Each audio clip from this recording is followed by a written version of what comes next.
काफ़ी लोगों का आइडिया होगा बेसिक आज का जो ट्रेनिंग है उसका मेन टॉपिक है, जो हमारा बेस है वो है आयुर्वेद। उसके बारे में हम थोड़ा स्टडी करने वाले हैं। उसके बाद जो हमारे कुछ प्रोडक्ट्स है, मेडिसिन है, उसका एक डिटेलिंग हमारे पास एक स्टडी होने वाला है। और उस स्टडी के उस ट्रेनिंग के लिए हमारे साथ गोवा से डॉक्टर आए हुए हैं, तो हम सब तालियों से उनका स्वागत करेंगे। डॉक्टर प्रशांत नाम है उनका, तो सब तालियां हम बजा के उनका स्वागत करेंगे।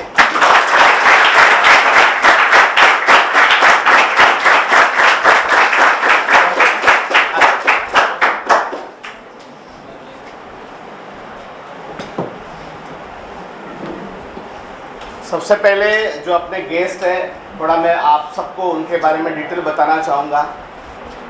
सर का पूरा नाम है डॉक्टर प्रशांत सांगेकर। सर वैसे मुंबई से बिलोंग करते हैं और उनका जो BMS का पढ़ाई हुआ है वो मुंबई के जो सायन आयुर्वेदिक कॉलेज, जो कि oldest college of Mumbai Ayurveda का माना जाता है, वहाँ से उनका BMS का ग्रेजुएशन हुआ है।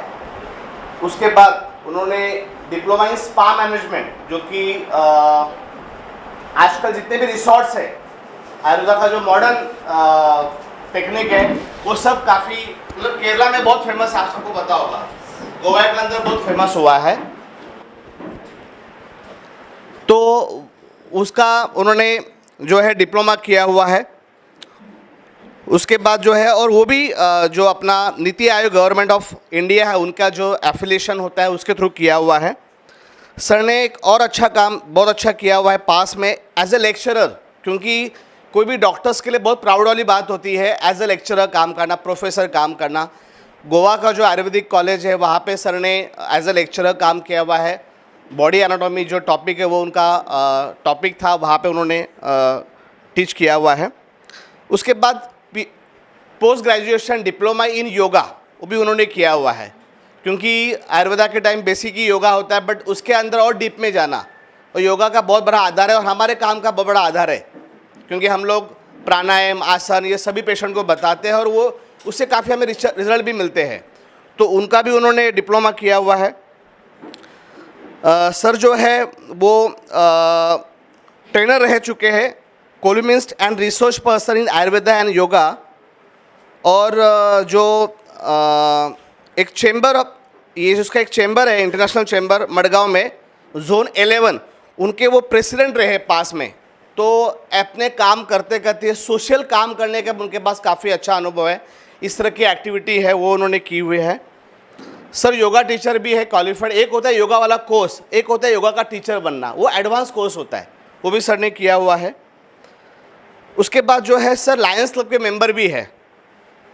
जैसे मैं आई वॉज इन मतलब 3 से 4 साल मैं भी लायंस क्लब मेंबर था, पिछले कोरोना के बाद रह गया है। I was for Navi Mumbai champion. तो सर भी मडगांव में है और ये क्लब मैंने भी सुना हुआ है, काफ़ी फेमस क्लब है गोवा का, मडगांव क्लब बिगेस्ट क्लब है वहाँ का। उसके बाद जो ONGC है, जो कि इंडिया की बहुत बड़ी ऑर्गेनाइजेशन है, गवर्नमेंट ऑर्गेनाइजेशन, आप सबको पता है, जो क्रूड ऑयल वगैरह है, तेल इसमें काम करती है, उनके पैनल पे सर डॉक्टर रह चुके हैं और अभी भी है शायद आप, राइट। बाकी जो साउथ वहाँ पे एक ऑर्गेनाइजेशन है साउथ स्पा करके, सोहम स्पा, उनके अंदर एरिया मैनेजर जो है एक फर्म है वेलनेस, अपना कोर वेलनेस लिमिटेड, वहाँ के वो एरिया मैनेजर हैं। मतलब वो एक मैनेजमेंट लेवल पे जितने भी वहाँ के एम्प्लॉयज़ है, थेरेपिस्ट है जो मैनेजमेंट करते हैं, इवन जो डॉक्टर्स है उनका ट्रेनिंग का काम सर संभालते हैं। तो I think we are very lucky sir, we got such a person like you. हम लोग बहुत लकी है। एक बार उनके लिए वापस तालियां हो जाए सर के लिए। Thank you very much. Very good morning.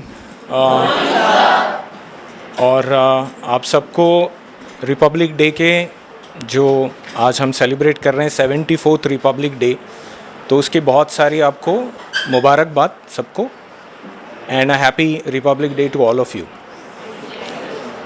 So to start this session, किस तरह से स्टार्ट करूँ ये मैं बैठे बैठे सोच रहा था, but let me start from the introduction which was done.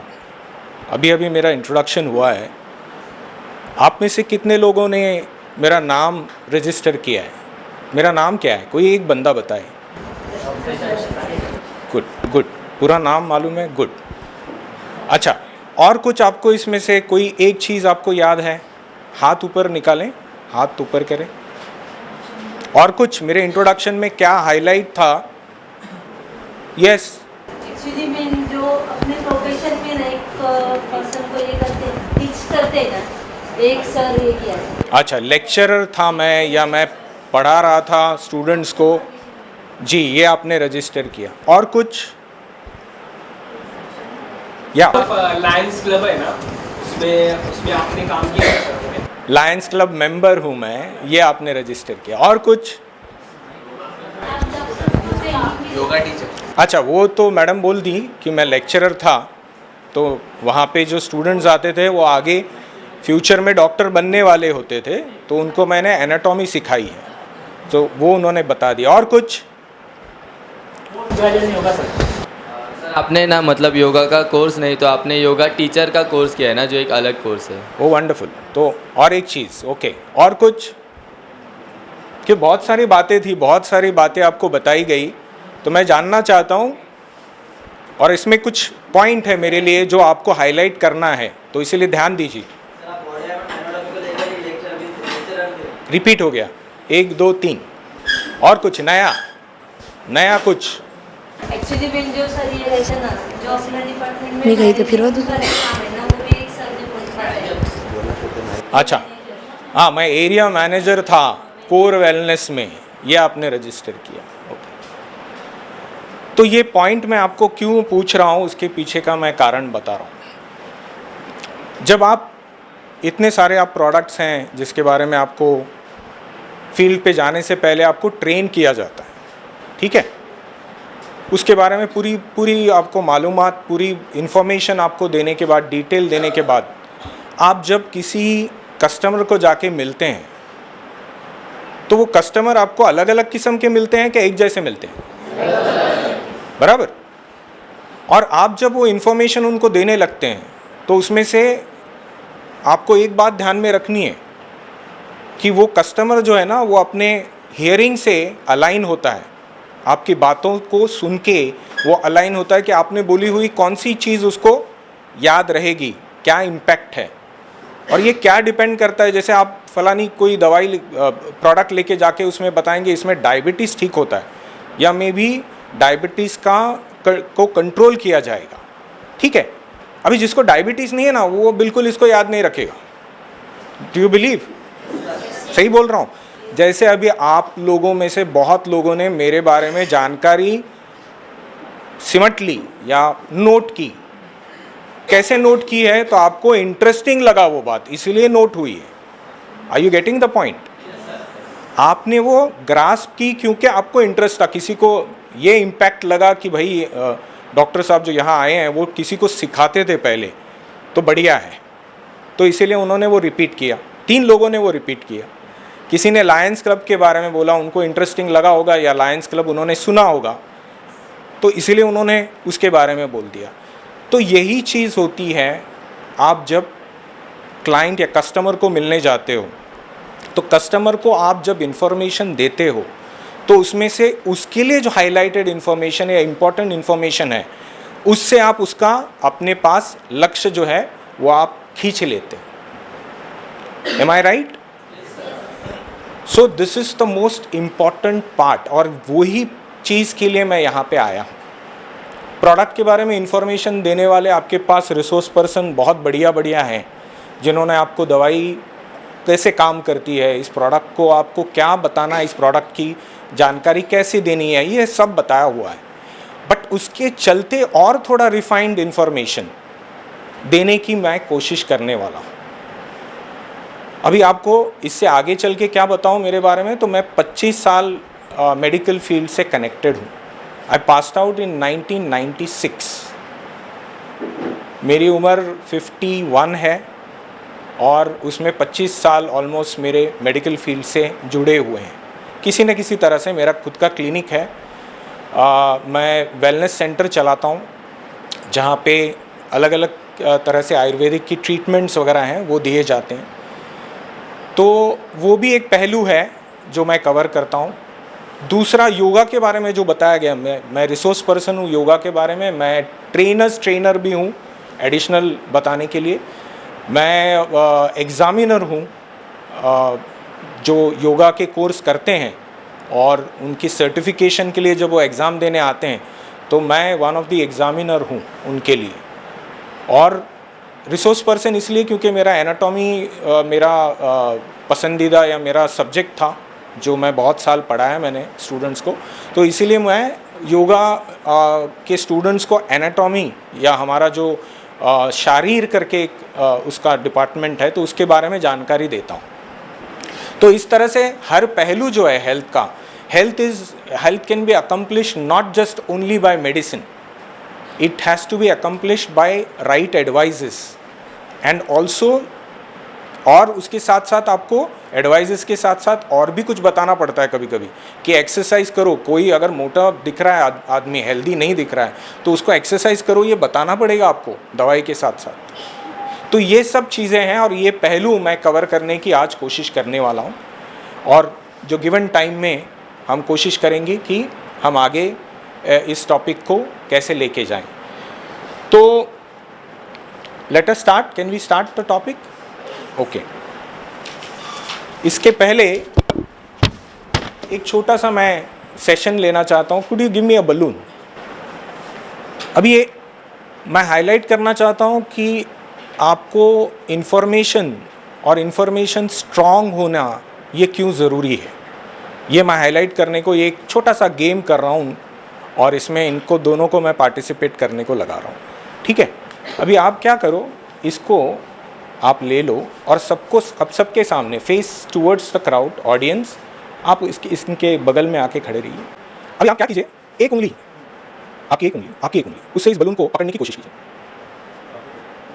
ठीक है, डन? ओके, अभी बताइए मेरे को, आप इसको लेके आगे या पीछे चल सकते हैं?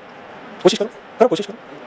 हाँ, थोड़ा उनके करीब जाइए, ऑडियंस के करीब, और फिर से पीछे आइए जरा, थोड़ा संभाल के जी, और थोड़ा मेरे पास नहीं देखिए, पीछे आइए वापस। अब मेरे को एक बात बताइए, इन दोनों से ये संभाला जा रहा है? नहीं जा रहा ना? और 2 लोग आइए, और कोई 2 वॉलंटियर, जल्दी, I just want to highlight the point. अभी आप भी वही कीजिए जो ये करना है, एक ही उंगली बलून को पकड़ने की कोशिश कीजिए, एक ही उंगली लगानी है आपको। या आप इस तरफ आ जाइए, कैमरा में आ जाए ये बात। ओके, एक ही उंगली लगानी है, पकड़ना नहीं उसको, बस एक उंगली भाई, बराबर है? Everybody is using the index finger, बराबर है? अभी आप थोड़ा सर बैठे हैं उनके करीब चले जाइए, वायर वगैरह देख लीजिए, गिरना नहीं, वापस पीछे। अभी आप बताइए मेरे को, पहले 2 थे वॉलंटियर्स और उनके 2 उंगलियां जो थी उसमें बलून को पकड़ने की कोशिश की थी। अभी 4 वॉलंटियर है, उन्होंने बलून को पकड़ने की कोशिश की। ऑब्जर्व किया आपने? फ़र्क क्या लगा आपको इसमें? ऑब्जर्व क्या किया आपने? 2 लोगों को पहले मैंने बुलाया, बलून तो वही था, उन्होंने इंडेक्स फिंगर को के माध्यम से उसको पकड़ने की कोशिश की और उसको लेके चलने की कोशिश की। M I right? और फिर हमने देखा, क्या देखा हमने? वो 2 लोग मैनेज कर नहीं पा रहे थे, ऐसा आपने ऑब्जर्व किया, यानी बेहतर नहीं मैनेज कर पा रहे थे। तो हमने 2 लोग और बुलाए और उन्होंने अपनी इंडेक्स फिंगर का इस्तेमाल करके क्या किया? उस बलून को थोड़ा स्टेबल किया। M I right? सही बोल रहा हूँ? उसको और थोड़ा स्थिर किया, ठीक है? और उससे आसान क्या हो गया? उस बलून को लेके आगे पीछे चलना उनको आसान हो गया, जो पहले नहीं हो रहा था। वो बलून ऐसा घूम रहा था, उनकी उंगलियां पॉइंट लगना चाहिए उसकी जगह पे उंगली लग रही थी, या उंगली को कोई और हिस्सा लग रहा था। M I right? यही बात है, जब आप कोई प्रोडक्ट के बारे में आप इंफॉर्मेशन गैदर करते हो तो उसको स्ट्रॉन्ग करने के लिए उसके 4 या 5 पहलू होते हैं, उसको अच्छी तरह से समझना बहुत ज़रूरी है। Then you can carry that product well. जैसे अभी बलून आपने कैरी किया ना, वैसे ही उस प्रोडक्ट को भी आप अच्छा कैरी कर पाओगे। Do you understand what we did? Ice breaker करके मैं इसका इस्तेमाल किया क्योंकि ज़रूरी था आपको कि ये इन्फॉर्मेशन जो आपके पास आने वाली है वो इम्पॉर्टेंट है और उसको आपको किस तरह से, किस नज़रिए से देखना है। Okay, so first product, I think let us take Nari Urja. Okay, so first product we are taking is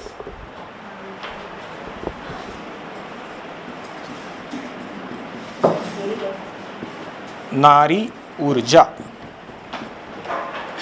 अभी कोई एक वॉलंटियर आए और वो लिखे इसके बारे में, बेनिफिट्स आपको मालूम होंगे, प्रोडक्ट के बारे में इंफॉर्मेशन होगा, बराबर है सर? तो एक कोई वॉलंटियर आ जाए और यहाँ पे लिखे कि इसका बेनिफिट आपको जो आपने सुना है, आपने मार्केट में जाके कस्टमर से भी सुना होगा, डबल हो गया कंफर्मेशन। और तीसरा, आप ये जानकारी जो है उस पर काफ़ी हद तक आपने भी रिसर्च किया हुआ है, होगा, थोड़ा बहुत पढ़ा होगा, ठीक है? तो उस बेनिफिट के बारे में यहाँ पे एक लाके एक ही वर्ड लिखना है, सब लिखना नहीं है। एक एक वॉलंटियर राइटिंग वन बेनिफिट, इसके फ़ायदे जो है एक करके मुझे आके लिख के कोई दे सकता है? कंफर्टेबल? तो कोई एक वॉलंटियर आ जाए एक एक करके, और जल्दी जल्दी आ जाए प्लीज़ प्लीज़।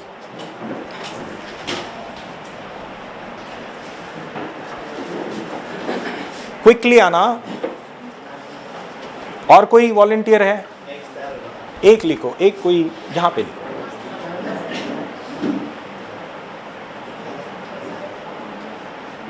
ओके, थायराइड क्या रेगुलेशन करता है, थायराइड को कंट्रोल करता है, थायराइड की बीमारियां। Good, wonderful. और कोई वॉलंटियर? यस, ऐसे ही एक लाइन खींच के उस प्रोडक्ट को हम इंट्रोड्यूस कर रहे हैं। जैसे मेरा इंट्रोडक्शन हो गया ना, हाँ, तो वैसे इस प्रोडक्ट को हम इंट्रोड्यूस कर रहे हैं, री इंट्रोड्यूस कर रहे हैं, ऐसा समझिए। बैलेंस योर, हिंदी भी लिख सकते हो आप? हाँ हाँ बिल्कुल बिल्कुल।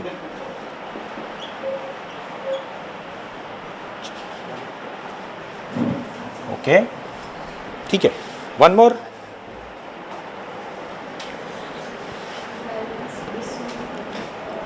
सिर्फ रिपीट नहीं करें जो पहले ही लिखा हुआ है ना, जैसे मैं लेक्चरर हूँ, ये 3 लोगों ने बताया, वैसा नहीं करें। जस्ट ट्राई टू, हाँ,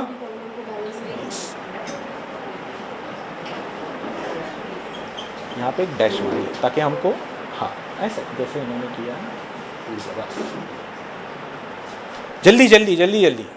आई थिंक 6 वॉलंटियर ही लेंगे हम, 6 या 7 वॉलंटियर काफ़ी है, बहुत और बाकी हैं चीज़ें जो शायद मैं बता दूंगा।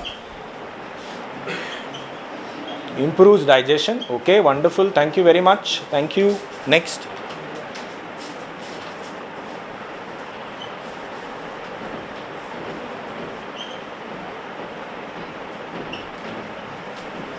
Hormones, okay, balances hormones, ठीक है।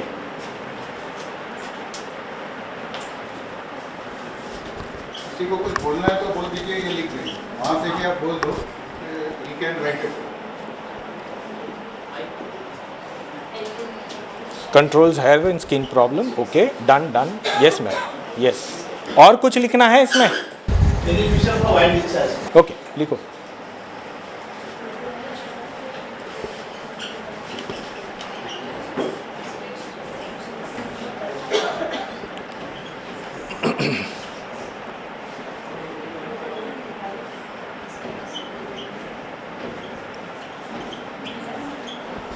Thank you very much. कुछ चीज़ें मैं ऐड करता हूँ जो मैंने भी स्पॉट की है इसमें से। Immunity, improves immunity, M I right?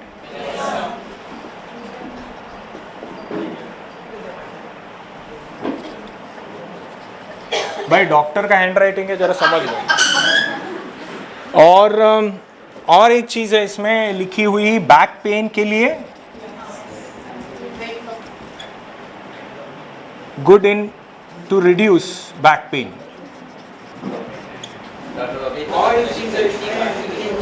क्या? अच्छा, वो भी कम हो गई, वो भी अच्छी बात है। तो मैंने इसको कुछ नहीं किया है, वापस आपको रीइंट्रोड्यूस किया है, ठीक है। अभी हम इसमें क्या करना चाहेंगे, आपको एक बात मैं हाईलाइट करके बताना चाहता हूँ कि ये जो प्रोडक्ट है इसमें बहुत सारी दवाइयाँ हैं, इट्स अ कॉम्बिनेशन। इसको क्या बोलते हैं? Poly herbal combination. पॉली का मतलब क्या है? पॉली माने बहुत सारी, हर्बल माने नेचुरल है, विच इज़ नेचुरल सोर्स है, इसीलिए हर्बल। कॉम्बिनेशन का मतलब it's a combination, combination of drugs, combination of वनस्पति, ठीक है। तो ये पॉलीहर्बल कॉम्बिनेशन है, ये पहले आप समझ के लीजिए, यानी ये काम कैसे करता है, ये सब चीज़ें कर रहा है वो, लेकिन किसके वजह से ये काम हो रहे हैं, उसके अंदर जो इंग्रेडिएंट है, हर्ब्स है, उसके वजह से ये काम हो रहे हैं, ठीक है। तो अभी बताइए मेरे को, हम हाईलाइट करेंगे जस्ट ऐसा नहीं है। देखो एक बात आपको बताना चाहता हूँ, जब हम ड्रग बोलते हैं और हर्ब जब बोलते हैं, तो एक हर्ब जो है ना, वो उसके बहुत सारे पहलू होते हैं, ठीक है। जैसे मेरे इंट्रोडक्शन में कैसे मेरे बहुत सारे पहलू आपको पता चल गए, मैं सिर्फ लेक्चरर हूँ बोल के आपको नहीं मेरा एक ही पहलू हो गया हो। मैं क्लिनिकल प्रैक्टिशनर हूँ, मैं फिजिशियन हूँ, प्रैक्टिस कर रहा हूँ 25 साल से, जो इन्फॉर्मेशन दिया वो भी है, वो भी एक मेरा पहलू है। वैसे हर ड्रग जो होता है उसकी एक अपनी पहचान होती है।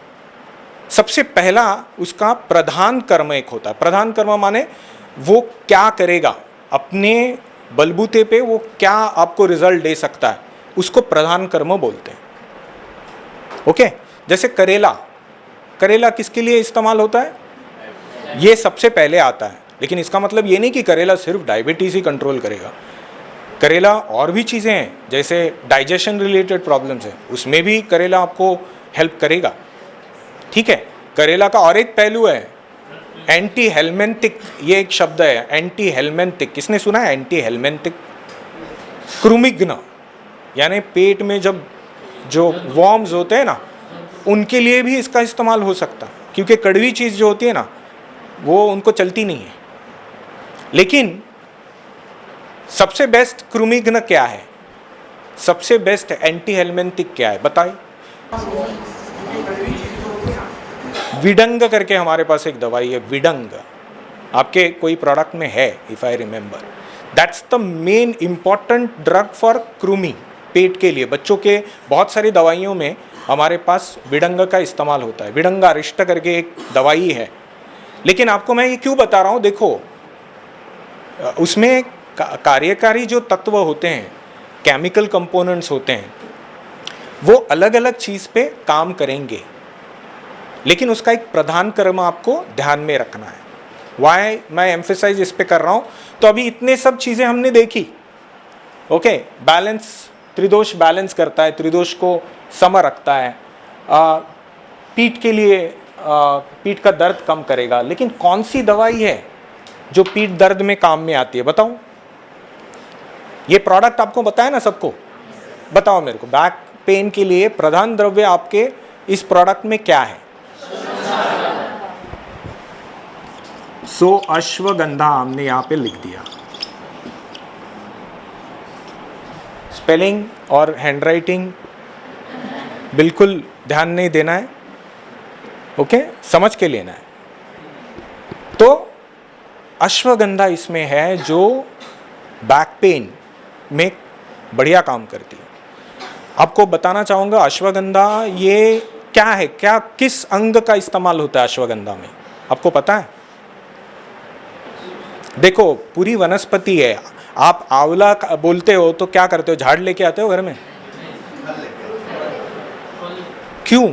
क्योंकि आंवला जब बोलते हो आप, तो उसमें जो दवाइयों का सबसे कॉन्सेंट्रेटेड तत्व है जो हमको चाहिए, वो उस आंवले में यानी फल में है।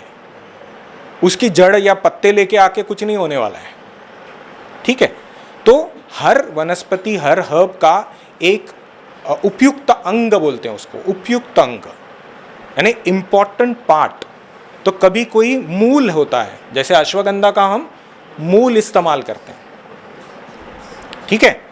तो अश्वगंधा का मूल यहाँ पे बताया गया है, और इस मूल का इस्तेमाल अश्वगंधा ये नॉर्मली जो है वो मांस तत्व जो है, मांस यानी क्या, मसल, उस पे ज़्यादा उसका असर होता है, और इसीलिए उसका इस्तेमाल बहुत सारे बार लोगों को वेट गेन करने में, और इवन जो जिमिंग वगैरह करते हैं ना, एक्सरसाइज करने वाले, वो भी इसको यूज़ करते हैं। अश्वगंधा बड़ी मात्रा में यूज़ करते हैं दूध में मिला के, क्योंकि उसमें तत्व है, जो तत्व मांस धातु यानी मांस जो हमारा मसल टिश्यू है उसको बिल्ड करने की उसमें क्षमता है। और मसल ऑस्टियोमस्कुलर सिस्टम आपने पढ़ा है, आपको पता होगा। ऑस्टियोमस्कुलर सिस्टम माने क्या?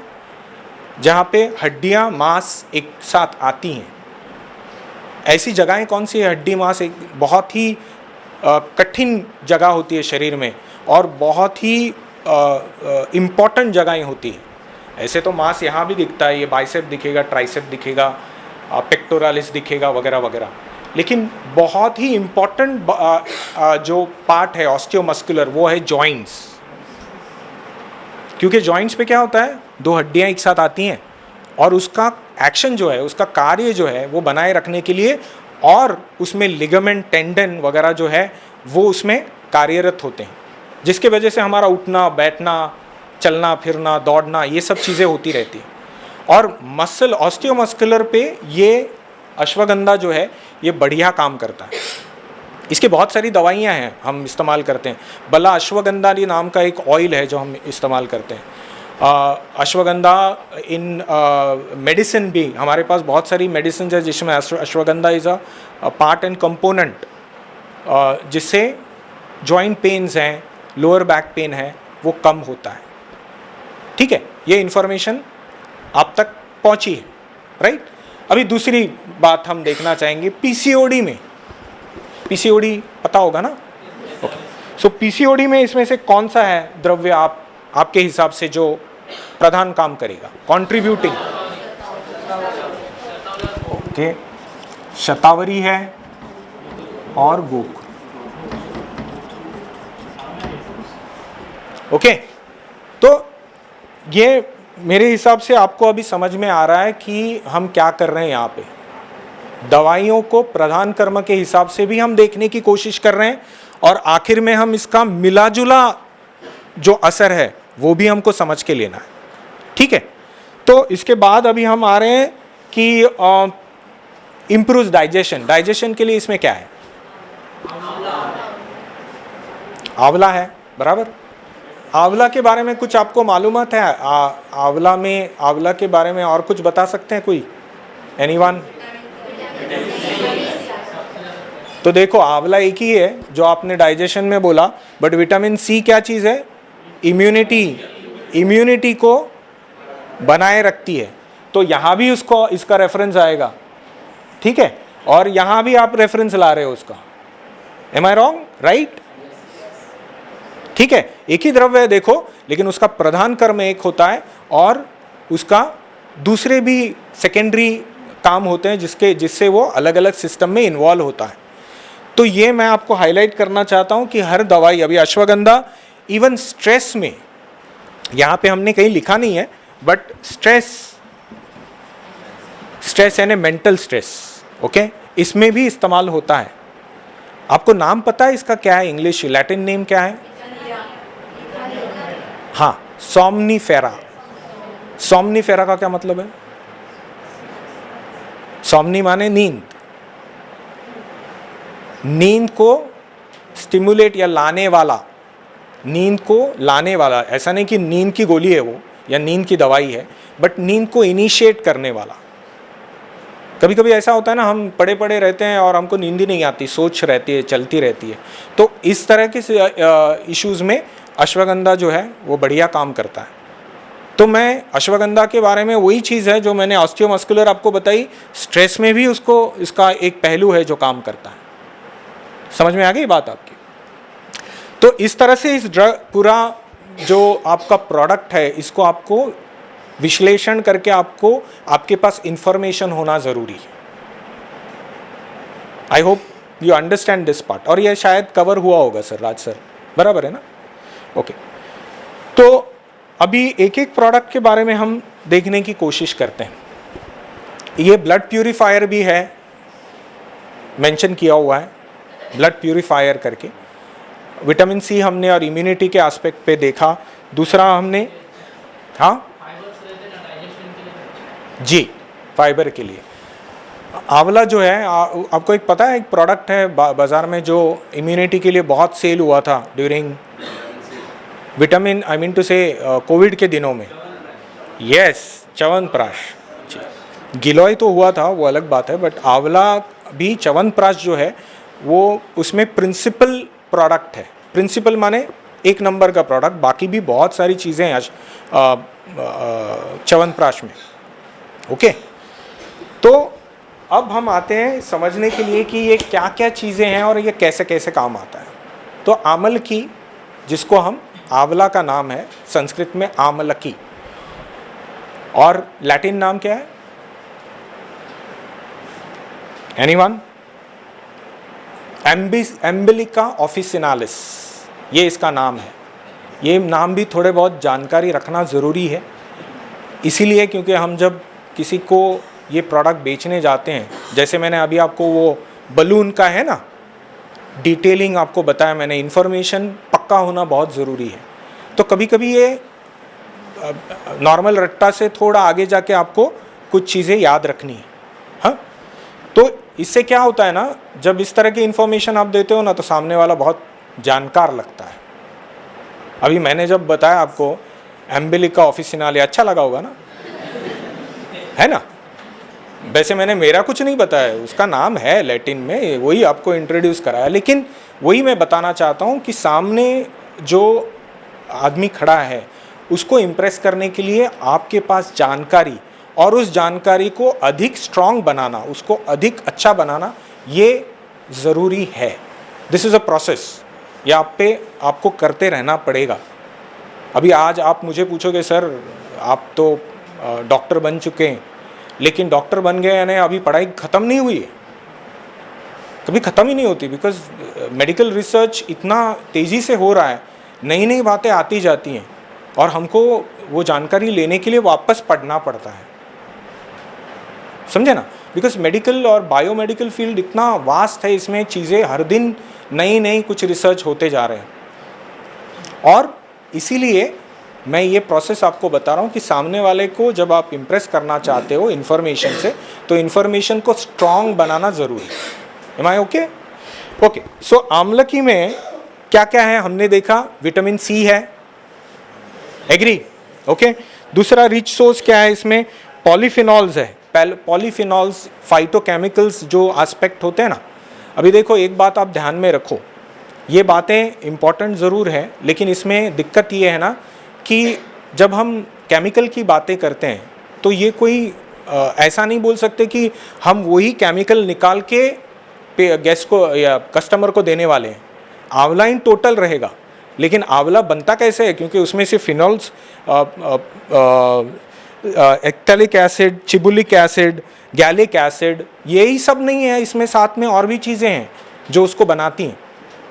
तो हाईलाइट करते वक्त आपको उसका पूरी तरह से जानकारी देनी है, ना सिर्फ केमिकल कंपोनेंट बताना है। इसीलिए मैं I think we were on the video call और मैंने बताया आपको कि केमिकल ऐसा है ना, देखिए वनस्पति में ये केमिकल बिखरे पड़े रहते हैं। आप वही चीज़ एलोपैथी की दवाई जब लेने जाते हो तो मार्केट में आपको सिर्फ एक ही तत्व का दवाई, उस केमिकल की दवाई मिल सकती है, लेकिन प्लांट में वैसा नहीं है। प्लांट में वो बिखरे पड़े रहते हैं। प्लांट एक निसर्ग ऐसी चीज़ है ना जो चीज़ों को बैलेंस करना जानता है, हमको सिखाने की ज़रूरत नहीं है, वो ग्रेट बैलेंसर है, उसको पता है क्या करना है। इसीलिए आप देखेंगे तो आंवला मिलने का एक टाइम होता है। Do you agree? आंवला पूरा साल भर मिलेगा क्या? हाँ, हालांकि आजकल मिल रहे हैं, ग्रेप्स मिल रहे हैं ऑल द ईयर, मैंगोज मिल रहे हैं, लेकिन अल्फांसो मिलेंगे क्या? अल्फांसो का सीज़न बताएंगे कोई? कोकण के कोई हैं तो बताएंगे। हाँ सर, मानकुराद, गोवा में मानकुराद हमारा बहुत ही अच्छा मैंगो है, अल्फांसो के करीबन ही है। अल्फांसो मालवण और कोकण बेल्ट से है, हमारे पास मानकुराद करके, और गोवा में हमारा मानकुराद अगर बाज़ार में आ गया ना तो लोग पागल हो जाते हैं, वो पहला डज़न 800 रुपये 1000 रुपये भी वो लेके जाते हैं। मैं हाईलाइट क्या करना चाहता हूँ, वो मैंगोज़ उसी सीज़न में मिलते हैं। निसर्ग ऐसा नहीं है कि वो मैंगो का झाड़ काम नहीं करता है, अप्रैल और मई में आएगा काम करेगा, ऐसा नहीं है। अंदरूनी उसका काम चलते रहता है। उसमें आप जाके अगर नज़दीक से देखोगे तो उसका एक फ्लावरिंग सीज़न है। February, month of January February flowering शुरू होता है। अगर किसी ने हिंदू कैलेंडर पढ़ा हो ना, हिंदू कैलेंडर में एक तिथि आती है जिसमें आम्र कुसुम प्राशन ऐसा लिखा रहेगा, ढूंढो जाके, होमवर्क। ये आपके पंचांग में है और आपका काल निर्णय में भी आता है आजकल, काल निर्णय वाले भी डालने लगे हैं। तो ये ना जस्ट आउट ऑफ कंटेस्ट है, बट आम्र कुसुम प्राशन ये वेदों से लिखा गया और इसीलिए वो हमारे कैलेंडर में आ गया, हिंदू कैलेंडर में। उसका महत्व है। हमारी जो मेडिकल साइंस, कल्चर जो होता है और फूड कल्चर, ये तीन चीज़ें अलाइंड है, एक दूसरे से कनेक्टेड है। वो बहुत बहुत गहराई से सोच के ये चीज़ें की गई, ऐसे ही नहीं किया है। अभी दिवाली में हम बोलते हैं अभ्यंग स्नान, जो मराठी लोग हैं उनको उन्होंने सुना रहेगा, अभ्यंग स्नान, उठने, सुना है? हम आप भी हिंदी बेल्ट वाले भी बॉम्बे में है तो शायद ये करते होंगे, लेकिन ऐसा मतलब है कि सिर्फ दिवाली में ही करो? नहीं ना। वैसे हमारे शास्त्र में, आयुर्वेद में लिखा है कि अभ्यंगम आचरित नित्यम च, यानी हर दिन करो, ऐसा लिखा है। लेकिन हर दिन किसको जमेगा? तो इसीलिए कम से कम क्या करो, दिवाली के दिनों में करो, क्योंकि दिवाली के दिनों में वो ज़रूरत है। स्किन आपकी मॉइस्चर जो है लूज़ करती है, ड्राई होता है स्किन ठंड के वजह से, क्रैक्स आने लगते हैं। तो आप जाके कोल्ड क्रीम लेते हो आजकल बाज़ार में, पॉन्ड्स का कोल्ड क्रीम, और वो होठों पे, मुंह पे लगाना वगैरह वगैरह। लेकिन ये नेचुरल प्रोसेस है, हमारे शास्त्र मेडिकल साइंस से आया हुआ है, जो हमारे संस्कृति ने एक्सेप्ट किया और ये हम कर रहे हैं। भले हमको उसके पीछे का साइंस नहीं मालूम, बट उसके पीछे साइंस है, ये मैं बताना चाहता हूँ। तो आम्र कुसुम प्राश मंजरी, थोड़ा सॉरी हमारा विषयांतर हो गया।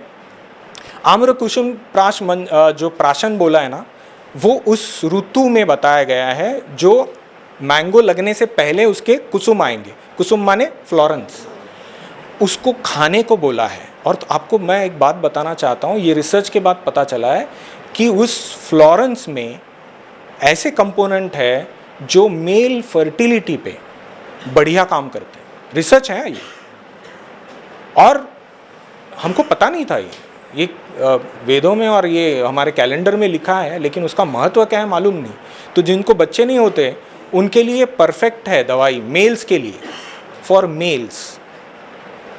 और इसीलिए ये शास्त्र में आ गया है, मेडिकल साइंस से हमारे संस्कृति में आ गया। तो मैं वही बताना चाहता हूँ आपको कि फल के बारे में भी वही है कि हर ऋतु, निसर्ग का हम बता रहे थे, निसर्ग इतना होशियार है कि वो काम तो पूरे साल करता है, लेकिन उसके एवज में उस पर्टिकुलर ऋतु में ही हमको वो फल देता है। आंवला का फल जो मैं आपको बता रहा था, आंवला का फल विटामिन सी है। हालांकि हम उसका दवाई बना सकते हैं कुछ अलग तरह से, टू कीप इट उसका ज़्यादा से ज़्यादा पूरी साल इस्तेमाल हम कर सकें, इसीलिए उसका च्यवनप्राश बनाते हैं, इसलिए उसका पाउडर बना सकते हैं, ठीक है। और इस तरह से हम उसका इस्तेमाल पूरे साल भर किया जा सकता है आज के तारीख में, because we have technology, we have know how. तो coming back again to Amalaki, that is amla. तो इसमें आयुर्वेद में इसके बारे में क्या बताया? आयुर्वेद में इसके बारे में एक बड़ा शब्द आया है, वयस्तापना, वयस्तापक। वयस्तापक इसका मतलब क्या है? संस्कृत शब्द है। वय को स्थापन, यानी आपको बुढ़ापा जो है ना वो जल्दी नहीं आएगा इससे। च्यवनप्राश के पीछे एंटीऑक्सीडेंट जो बात बताइए ना, जो मॉडर्न एस्पेक्ट में एंटीऑक्सीडेंट, एंटीऑक्सीडेंट ऑक्सीडेशन क्या चीज़ है आपको पता है? कोई एग्जाम्पल सर उनको पता होगा ऑक्सीडेशन का? एप्पल कटा हुआ वगैरह बताया आपने? ऑक्सीडेशन माने कोई जो बायोटिक फैक्टर होता है ना, वो बाहर के ऑक्सीजन से जब कनेक्ट होता है तो उसमें फ्री रेडिकल्स जो होते हैं ना, वो उसमें क्या होता है, they get used in that process, and by which वो टिश्यू जो होता है, वो सेल जो होता है, वो कमज़ोर पड़ता है। तो एंटीऑक्सीडेंट क्या करता है? वो कमज़ोरी आने नहीं देता, वो टिश्यू को अपना कार्य करने में की क्षमता लगातार चालू रखता है।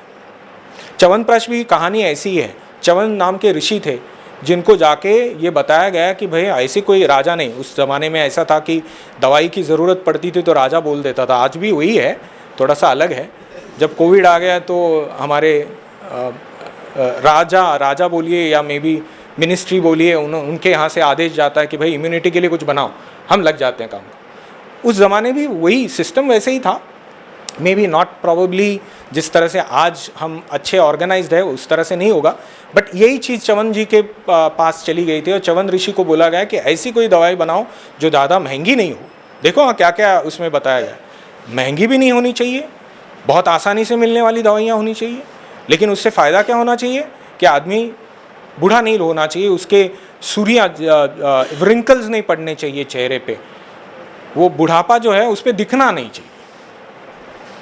ठीक है, अभी च्यवन ऋषि बैठे, ऐसा था उस ज़माने में कि गुरुकुल परंपरा से काम किया जाता, तो वो साथ में बैठ के लोगों के साथ उन्होंने, उनके जो शिष्य थे, उनके संप्रदाय के जो लोग थे उनके साथ मिलके उन्होंने एक दवाई बनाई जिसका नाम उन्होंने च्यवनप्राश रखा। ठीक है, उसका काम ही ये है, और इसीलिए उसका आप अगर प्रोडक्ट मार्केटिंग देखोगे ना तो उसमें यही रहता है कि जवान आदमी जो है ऐसा बैठा हुआ और थका हुआ दिखाएंगे, और दूसरे शॉट में 3 मिनट में वो खड़ा है, भाग रहा है बच्चों के साथ वगैरह, ऐसा दिखाते हैं। ठीक है, लेकिन गलत नहीं है वो। वयस्तापक यानी वय जो है उसका जो एसिलरेटेड बढ़ना है उसको आहिस्ता वो डीएसिलरेट, यानी आहिस्ता आहिस्ता, ऐसा नहीं कि बुढ़ापा बिल्कुल आने वाला नहीं है, जो चीज़ आई है वो जाएगी, लेकिन इतना ही है कि उसकी जो क्वालिटी है, लाइफ क्वालिटी जो है वो इम्प्रूव होने के लिए च्यवनप्राश, और उसमें प्रिंसिपल ड्रग क्या है, हम आंवला से ये कहानी पे आ गए। Coming back again to the topic, तो इसमें वयस्तापन ये सबसे इम्पॉर्टेंट बात बताई गई है। दूसरी है उसमें बताया गया ये रोचक बताया, रोचन दीपन, ये शब्द हमारे पास बहुत इस्तेमाल होते हैं। रोचन माने जो आप खाने के बाद रुचि बढ़ाता है, टेस्ट इम्प्रूव करता है, खाने की इच्छा लालसा करता है। कि किसी प्रांत में आपने देखा होगा हम पिकल्स बनाते हैं तो आंवले का पिकल भी बनता है, सही माने में एकदम परफेक्ट है वो, क्योंकि रुच है ही, वो रुचि बढ़ाने वाला है ही। और जो हम पिकल्स बोलते हैं ना, आचार जो है, आचार ये रुचि बढ़ाने के लिए होता है, इसीलिए खाने में वो कम लेते हैं, हर एक चमचा ही ले रहा है ना, ज़्यादा नहीं ले रहा है ना, ज़्यादा नहीं लेना, एक ही थोड़ा सा लेना पड़ता है, उसको सिर्फ ज़बान पे लगाना है, और बाकी जो मेन खाद्य है खाने में, आहार में, वो खाना है। हाँ, तो दीपन बोला है, रोचन बोला है, और एक बहुत मज़ेदार शब्द यहाँ पे इस्तेमाल हुआ है, इसका नाम है अनुलोमन। अनुलोमन, अभी ये सब आपको भी याद नहीं रहेगा, लेकिन मैं हाईलाइट करके बताना चाहता हूँ अनुलोमन का मतलब क्या। तो अनुलोम ये शब्द संस्कृत है, लोम का मतलब क्या ना, हमारी जो शरीर पे जो बाल बनते हैं इसको लोम बोलते हैं संस्कृत में। अनु माने सिमिलर, ग्रोथ टू दिस, ये कभी ऐसे खड़े नहीं रहते या उल्टे दिशा में नहीं जाते, ये जहाँ से बाहर आएंगे वहाँ से नीचे की तरफ जाते हैं। तो अनुलोम का मतलब है जो हम अन्न लेते हैं ना वो अनुलोम होता है। अगर ये प्रतिलोम हो जाए, यानी क्या, उल्टी आने लग जाए, तो उसको अच्छा नहीं माना जाता, डॉक्टर के पास भाग के आते हैं लोग कि उल्टी हो रही है। लेकिन अनुलोम माने क्या कि जो खाया हुआ है वो अच्छी तरह से पचन हो गया, पचन होके मल निस्सरण हो गया और पेट हल्का लग रहा है, तो ये सब चीज़ें अनुलोम में आती हैं, और ये काम भी आपको आंवला करते हुए दिखेगा। दूसरा उसमें गया है कि इसमें आप बहुत सारे प्रश्न में ये पूछा गया है कि दवाई गर्म है क्या ठंडा है। हाँ, तो हमारे पास एक कॉन्सेप्ट है, हमारे पास हम जब पढ़ाई करते हैं किसी भी वनस्पति की तो इसमें 3 चीज़ें हम समझने की कोशिश करते हैं। पहले बोलते हैं उसको रस, रस माने क्या, टेस्ट।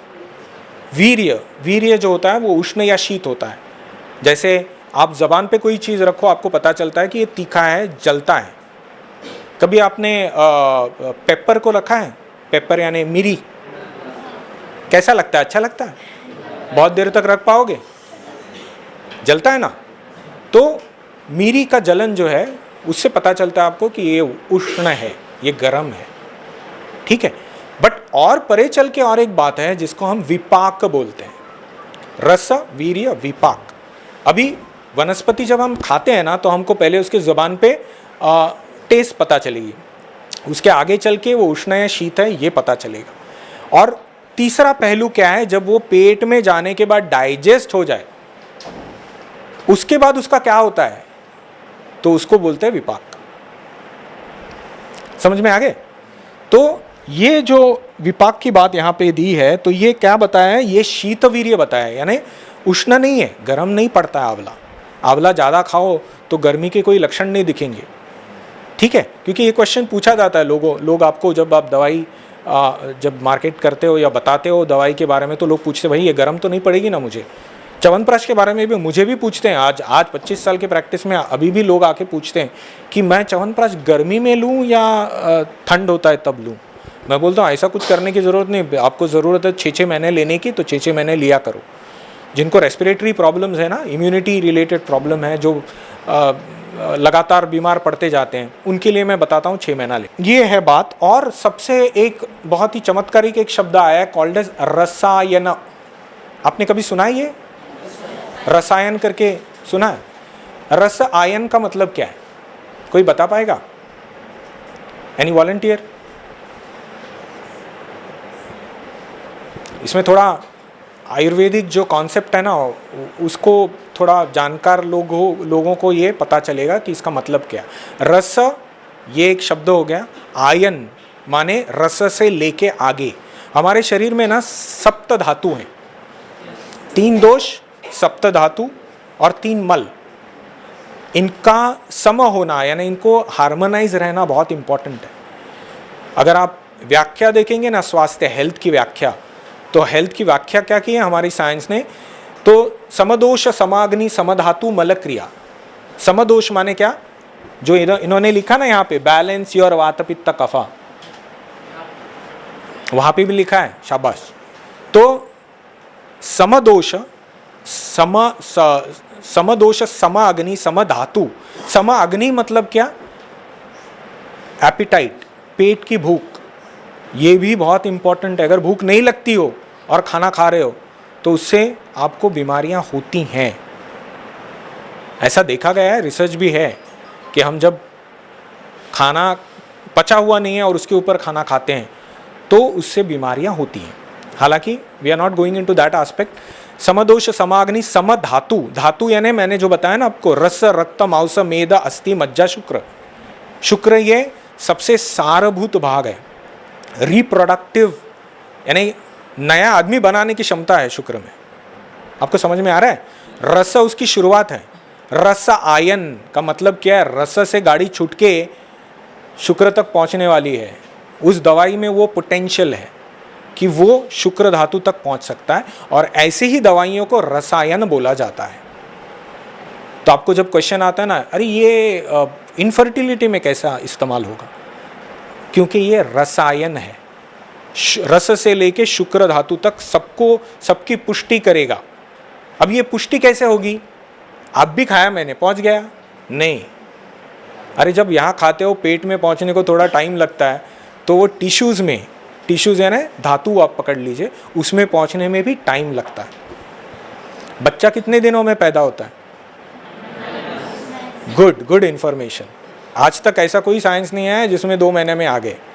टेस्ट ट्यूब बेबी भी बनानी हो तो उसमें अटेम्प्ट्स होते हैं, IVF में भी अटेम्प्ट होते हैं, आसान नहीं है, ठीक है।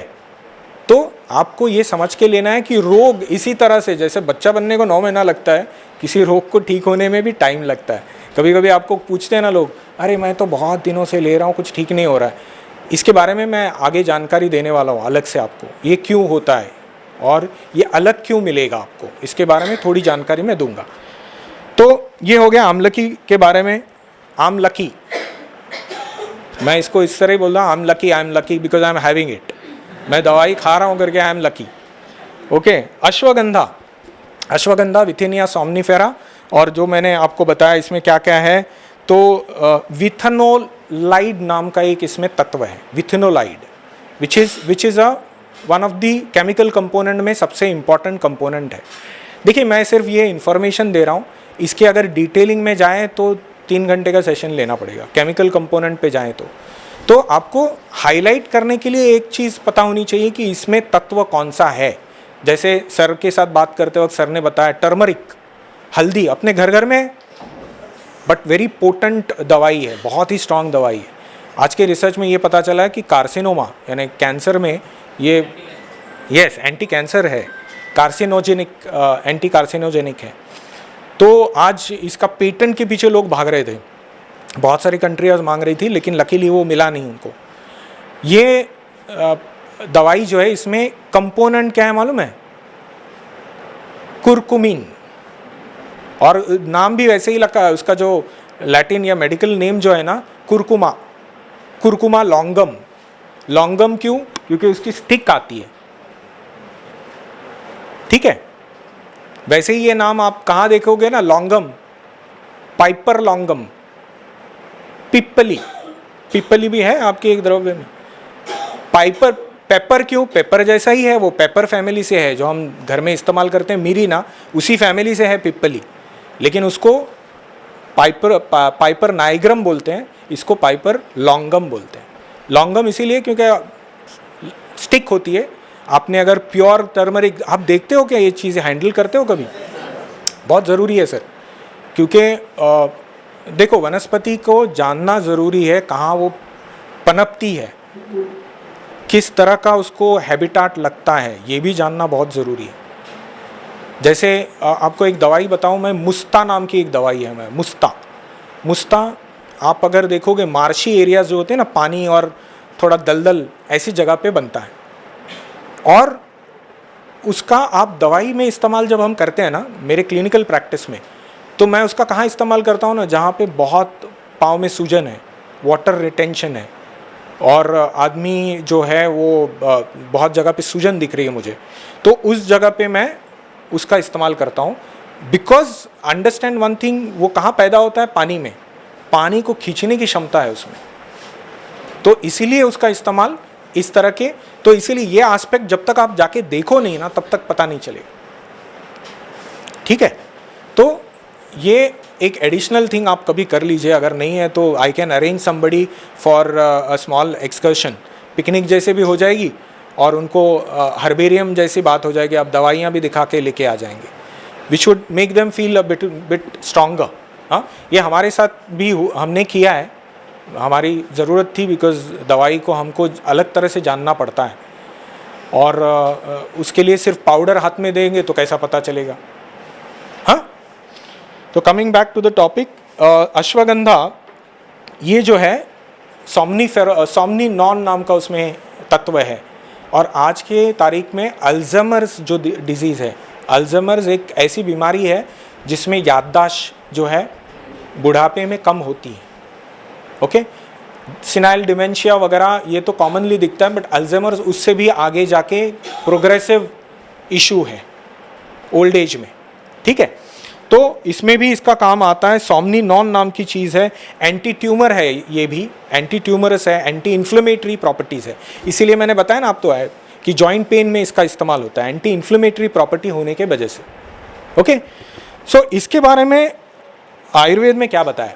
आयुर्वेद में इसमें बारे में शब्द बहुत अच्छे अच्छे आए हैं। स्वप्न जनन बताया। स्वप्न जनन माने आप सोओगे नहीं तो स्वप्न कहाँ से आएंगे, तो स्वप्न जनन माने नींद को अच्छी तरह से बढ़ाने वाला, विथिनिया सोमनीफेरा, सोमनीफेरा ये शब्द याद रखो। फिर इसके साथ क्या होता है, ये कफ और वात का शामक भी बताया है। कफवात जो है, दोष जो है, उसमें से कफवात को शमन करता है, कम करता है। तो इस तरह से अश्वगंधा जो है ये आपको समझ के लेना है। आगे चलते हैं, गोक्षूर। गोक्षूर इसका ट्रिबुलिस टेरेस्ट्रिस ऐसा नाम है, और गोक्षूर आपने देखा है, हैंडल किया है। त्रिकंठक ये एक दूसरा नाम है उसका। त्रिकंठक क्यों बोलते हैं? एनीवन? आपने देखा है तो पता होना चाहिए। Observation is very important in marketing. मैं बता रहा हूँ आपको कि कोई भी चीज़ आपके सामने आए उसको 3 डायमेंशनल देखने की कोशिश कीजिए, उसको हैंडल करने की कोशिश कीजिए, वरना आप उसको समझ नहीं पाओगे। दूर से ऐसे देखोगे ना, हो गया, तो यू हैव टू हैंडल। तो त्रिकंठक क्यों सर ने बताया? 3 में काटे दो सर। 3 काट। गोक्षुर का मतलब गाय देती है ना, उसके जैसे कैसे शींग रहते हैं ना सर, उसके लिए गोक्षुर। हाँ, बराबर। तो ये नाम जो है ना, प्रचलित जो नाम आते हैं उसके पीछे कोई कारण होता है, और जो कारण अभी बताया, त्रिकंठक, गोक्षुर। और इसका इस्तेमाल कहाँ होता है? तो इसमें सैपोनिन्स, फाइटोकेमिकल्स में सैपोनिन्स नाम का एक स्टेरॉइड है, स्टेरॉइडल एक्शन है उसका। आपने स्टेरॉइड तो सुना होगा, स्टेरॉइड इस्तेमाल क्यों करते हैं उसके बारे में थोड़ा सा आपको बता दूं. Steroid is nothing but it is actually a feel good drug. Feel good, इसका कोई अकेले महत्व नहीं है, लेकिन इसके साथ अगर हम किसी दवाई के साथ इसको इस्तेमाल करते हैं तो उस दवाई का जो इफ़ेक्ट है वो एनहांस करता है स्टेरॉइड. समझे ना. जैसे अभी रेस्पिरेटरी प्रॉब्लम है किसी को दमा है, तो उसमें हम स्टेरॉइड यूज़ करते हैं, लेकिन उसमें महत्व क्या है, तो पहले ब्रोंको डायलेशन देना चाहिए, यानी अंदर जो फेफड़ों में जगह कम हुई है ना उसको बढ़ाने के लिए दवाई का इस्तेमाल हम करते हैं, और साथ में स्टेरॉइड देते हैं. स्टेरॉइड क्यों देते हैं, क्योंकि उसका इफेक्ट थोड़ा एनहांस हो, यानी उसका बेहतर हो इफेक्ट. ओके, सो ये काम गोक्षुर करता है. गोक्षुर का सबसे प्रधान कर्म पता है क्या है? इंटरैक्टिव, सोना नहीं है. हाँ, किडनी प्रॉब्लम सर.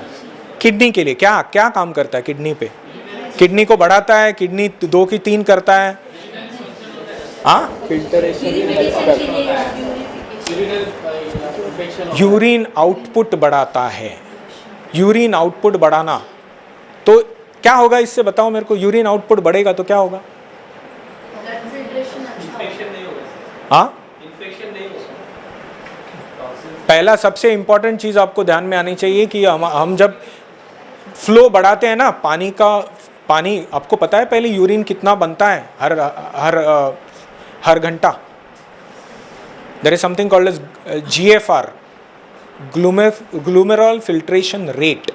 हम हर एक किडनी के जो पेशेंट होते हैं ना, एक्यूट या क्रॉनिक किडनी फेलियर, उन लोगों में ये देखा जाता है कि 1 घंटे में कितना यूरिन बन रहा है. इनका एस्टिमेट है उसका. अगर वो 50 से नीचे जाए ना, 50 ml से नीचे, तो उसको वो फेलियर के कक्षा में जा रहा है बंदा. और अगर 90 and 100 है, 110 ml, that's a normal healthy quantity of urine which is produce. ठीक है, तो गोक्षुर क्या बताया आपने कि यूरिन आउटपुट बढ़ाता है. मूत्रल ये शब्द आया उसको. मूत्रल माने मूत्र की प्रवृत्ति और मूत्र की क्वांटिटी बढ़ाता है. और ये बढ़ाएगा तो फायदा क्या होगा पता है? जब किडनी में से इसका फ्लो होते जाएगा तो स्टोन जो है, स्टोन ऑक्सलेट्स हो, कैल्शियम ऑक्सलेट हो, उसमें वो बहाव के वजह से, आपने कभी नदी में कोई गया है तालाब या नदी में जहाँ पे पानी का बहाव रहता है, वहाँ के पत्थर कभी निकाल के देखे? पूरे राउंडेड रहते हैं, उसमें कोई पॉइंट नहीं रहते. क्यों पता है? क्योंकि वो फ्लो जो रहता है ना पानी का, वो उसको तराशता रहता है. वही चीज़ देखो शरीर के अंदर, देखो वही चीज़ शरीर के अंदर भी होगी. जब पत्थर है और फ्लो होते रहेगा, होते जाएगा, तो पत्थर का साइज छोटा छोटा छोटा होता जाएगा. वही कॉन्सेप्ट है, लेकिन इसके लिए ऑब्जर्वेशन ज़रूरी है. ठीक है, तो गोक्षुर अपने यूरिन क्वांटिटी बढ़ाने के वजह से ये सब करता है. प्लस एज ही सेड, जो UTI या यूरिनरी ट्रैक्ट इन्फेक्शंस होते हैं, इसमें भी कभी कभी ये कारण होता है कि हमारा पानी कम पीना, पेशाब को नहीं जाना. ये ज़्यादा करके लेडीज़ में आपको देखने को मिलेगा कि वो घूमती है बाहर तो बाथरूम बड़ा दिक्कत आता है, चाहिए वैसे साफ़ नहीं मिलता. हाँ, मेरी भी बहन है और मुझे पता है घर में कैसा माहौल रहता है. एंड आई रिमेंबर वो जब कॉलेज में पढ़ा करती थी तो इससे भी छोटी एक बॉटल थी, क्योंकि उस ज़माने में ऐसे बॉटल मिलते नहीं थे बाहर, वो लेके जाती थी 200 ml. एंड एवरी वीक उसको यूरिनरी ट्रैक्ट इन्फेक्शन हुआ करता था. और वो बोलती क्यों हो रहा है मेरे को, क्यों हो रहा है? मैं बोला तू पानी कम पी रही है. पानी बहुत ज़रूरी चीज़ है to flush out the system. अब पानी क्यों पीना है? सिर्फ यूरिन के लिए नहीं. आपको पता है पानी किस किस तरह से शरीर से बाहर आता है? एनीवन? और यूरिन, और तीसरा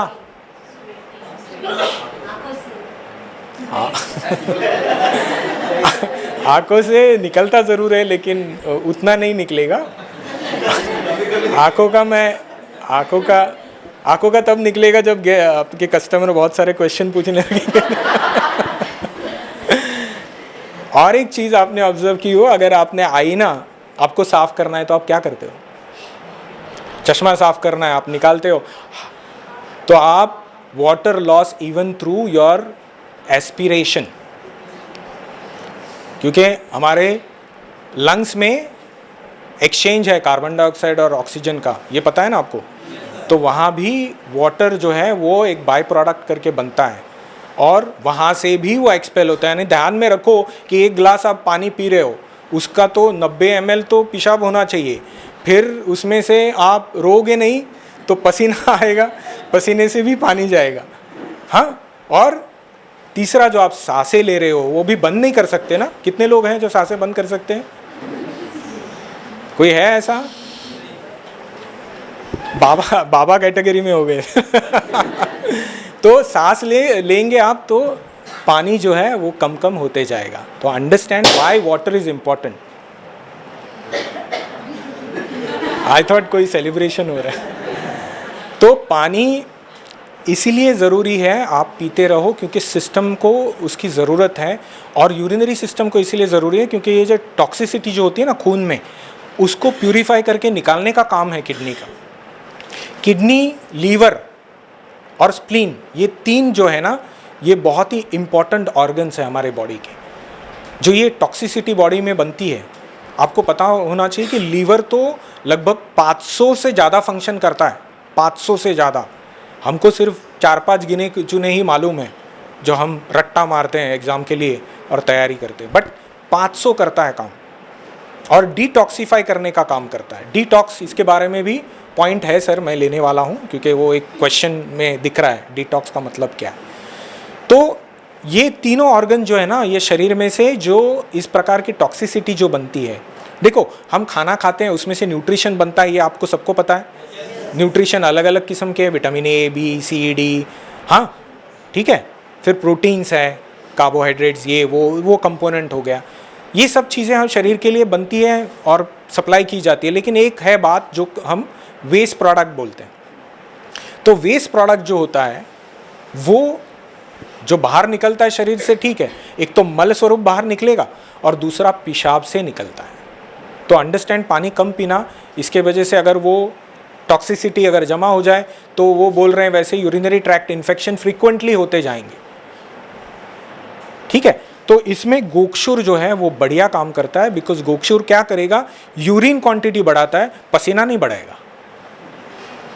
दूसरी एक दवाई इसी तरह से काम करने वाली है धनिया। धनिया तो घर घर में है और धनिया इज़ अ गुड अल्कलाइजर। पेशाब करते वक्त ना कभी कभी हमको जलन वगैरह महसूस होती है ना, उसमें बहुत ही सिंपल नुस्खा आप दे सकते हो लोगों को।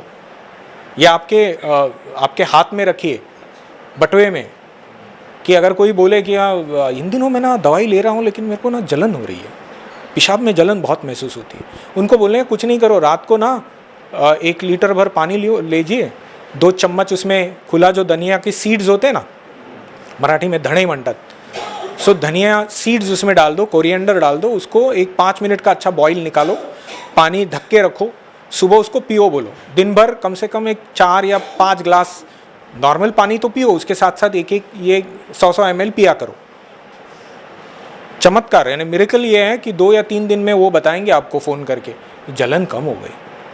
क्यों? क्योंकि वो एक अल्कलाइज़र है और अल्कलाइज़र जो है ना वो पेशाब की जलन कम करता है। तो ये पेशाब पे ही काम करने वाली दवाइयाँ हैं, बट अलग अलग उसका रोल है। पिक्चर में कैसे किरदार होते हैं ना, कैरेक्टर्स होते हैं, वो सब कैरेक्टर अपना अपना काम करना चाहिए, वैसे ही दवाई भी वैसे ही है। दवाई का भी अपना अपना एक मकसद है, इस कॉम्बिनेशन में भी एक मकसद है उसका। There is a point why they are there. फिर हमने लिखा है, हाँ तो गोक्षुर के बारे में जल्दी जल्दी बता देता हूँ। मूत्र विरेचन बताया इसको शोतहर बताया। शोतहर, शोथ माने क्या? शोथ माने सूजन। तो सूजन कम करने का एक तरीका इवन मॉडर्न मेडिसिन में डायूरेटिक दवाई देते हैं। लैक्सिस नाम की एक गोली है जिसको प्रिस्क्राइब किया जाता है। जिनके घर में अगर हाइपरटेंसिव पेशेंट हो ना, उनको ये पता होगा, क्योंकि वो जो डिपिन, एम्लोडिपिन नाम की गोली लेते हैं, उसके बाद ना पाँव के एंकल यानी पाँव का जो निचला जॉइंट है उसके ऊपर एक हल्की सी सूजन दिखती है ऐसे लोगों में। ये 1 साल में नहीं, कम से कम 3-4 साल गोलियां ले रहे हैं ना, तो उनमें वो दिखने लगता है। वाटर रिटेंशन बोलते हैं, कंसीडर कर सकते हैं उसको।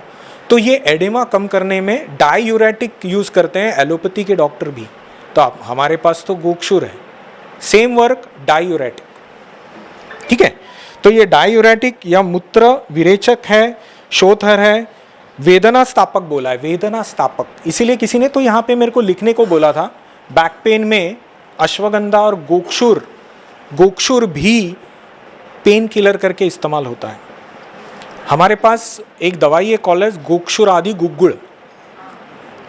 गुग्गुड़ जो है वो लगभग एक अलग किस्म की का वनस्पति है जो झाड़ के इस अंदर से बाहर आने वाला स्त्रावी पदार्थ है, चीक बोलते हैं ना वैसे, और उसका इस्तेमाल कहाँ किया जाता है, जहाँ पे रोध है, कहीं भी रोध दिखता हो, रोध यानी कहीं भी ऑब्स्ट्रक्शन हो।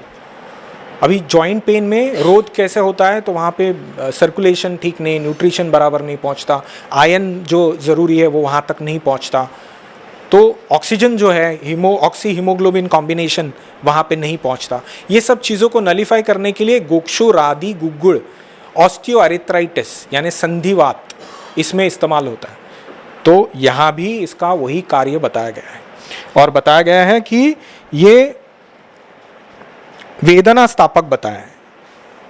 वृश्य बताया, वृश्य ये शब्द आया है, वृश्य इज बेसिकली एफ्रोडेसिक, यानी जो शुक्र की मात्रा बढ़ाता है, और जिसकी मात्रा बढ़ने से जो है फर्टिलिटी में ज़्यादा काम आएगा, क्योंकि फर्टिलिटी में ये है कि स्पर्म काउंट जो बोलते हैं ना, स्पर्म काउंट बढ़ना एक बात हो गई, ठीक है, और उसको बरकरार रखना, उसमें बहुत सारे कंपोनेंट्स होते हैं, वाइटैलिटी देखी जाती है, एक स्पर्माटोजोआ कितना 72 आवर्स जीना चाहिए, तब कहीं फर्टिलिटी या इशू पैदा होने में मदद हो सकती है उसकी।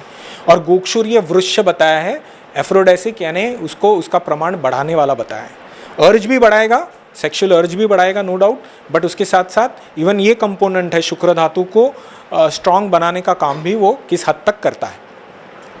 Okay, so we go ahead.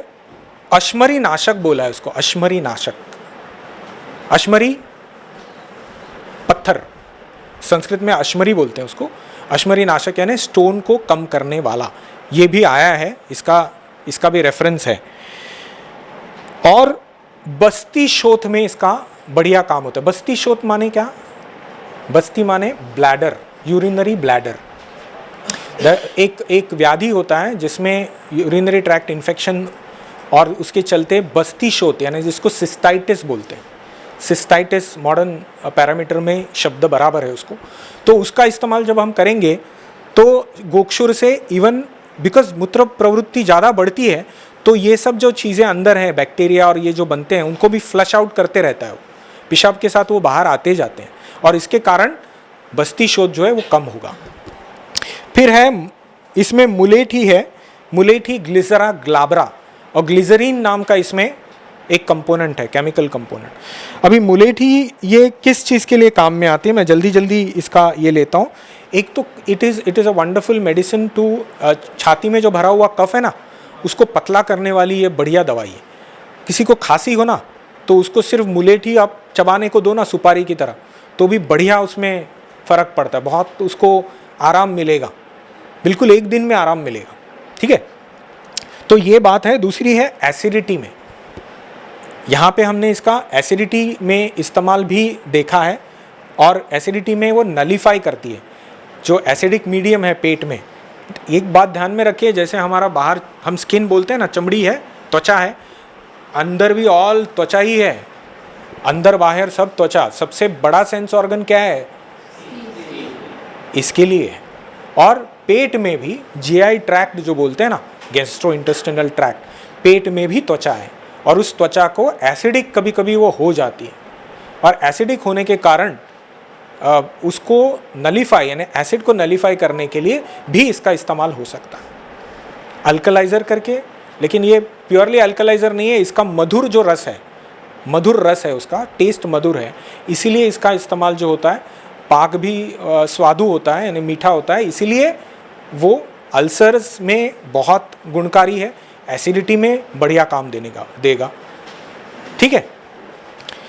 मधुपत्र ये जो चीज़ है वो आपको इस एंगल से, उसका प्रधान कर्म क्या होगा?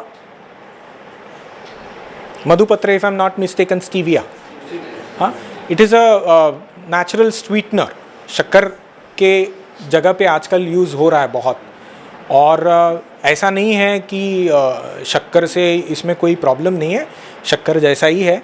इसका इतना ही है कि शक्कर जो असर करता है उससे थोड़ा हल्का फुल्का करता है, बट इसकी भी ज़्यादा मात्रा में इस्तेमाल नहीं किया जाता। दवाई में वगैरह उसकी जितनी मात्रा है वो ठीक है, बट अदर देन दैट उसका इस्तेमाल बहुत नहीं किया जाता। बट उसमें फ़ायदे क्या क्या है, तो इसमें आप जो है लॉन्ग टर्म इसको टॉनिक की तरह इस्तेमाल किया जा सकता है। मधुपत्र को स्वीट जो कोई चीज़ है ना वो बल देने वाली मानी जाती है, तो इसीलिए आपको ये समझना है कि ये कॉन्सेप्ट के हिसाब से देखा जाए तो मधुपत्र इसके लिए भी इस्तेमाल होता है। लेकिन दूसरी बात उसकी इम्पॉर्टेंट है फॉर शुगर, जिनको शुगर की बीमारी है उनके लिए ये बढ़िया दवाई है इस्तेमाल करने की। रेगुलेट करता है शुगर। शक्कर जिस तरह से बुरा है उस हिसाब से स्टीविया अगर इस्तेमाल किया जाए तो कम इस्तेमाल किया जाए तो कंट्रोल में रहेगा sugar. Okay, but quantity does matter. ऐसा नहीं है अगर कोई पूछेगा कि मैं दिन भर खाते बैठूं तो अच्छा रहेगा क्या, देखो कोई भी चीज़ ज़्यादा हो जाए ना मात्रा से तो वो नुकसान देती है। बहुत सिंपल, मिर्ची खाओ, कितना खा पाओगे? कभी कभार खाते होंगे ना तली हुई मिर्ची, कभी ऐसा लगता है कि भाई तीखा कुछ खाने का मन करता होगा तो तब खाते हो, लेकिन बहुत खाए तो क्या होगा?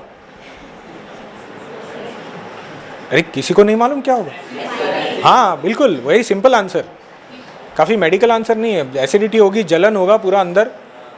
हाँ, कैप्सिकेन नाम का जो उसमें केमिकल है जिसके वजह से होता है, और आज की तारीख में it is considered as a cause of cancer by the way. तो कैप्सिकेन जो है हमारे भारत का नहीं है। Chilli actually came down from the Caribbean and islands from the other part of the world. Potatoes जैसे आए, हमारे नहीं थे। हमारे पास तीखापन जो था वो मिरी का इस्तेमाल होता था, या ज़्यादा से ज़्यादा सोंठ, इन चीज़ों का इस्तेमाल होता था तीखेपन के लिए, जो तीखापन पेट को नहीं तकलीफ देता। That's the beauty. क्योंकि सूंठ आप मुंह में रखो तीखा है, लेकिन आपको पचने के बाद पता है उसका स्वाद क्या होता है? मधुर होता है, विपाक उसका मधुर है। सच अ ब्यूटीफुल थिंग है ना।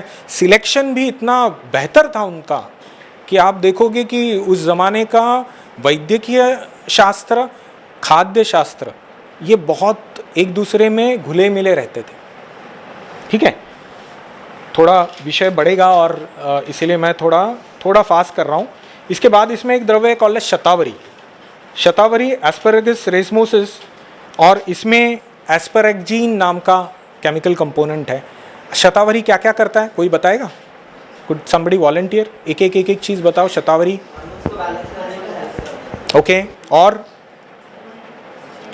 प्रधान कर्म क्या है उसका? इवन एलोपैथी डॉक्टर आजकल प्रिस्क्राइब कर रहे हैं।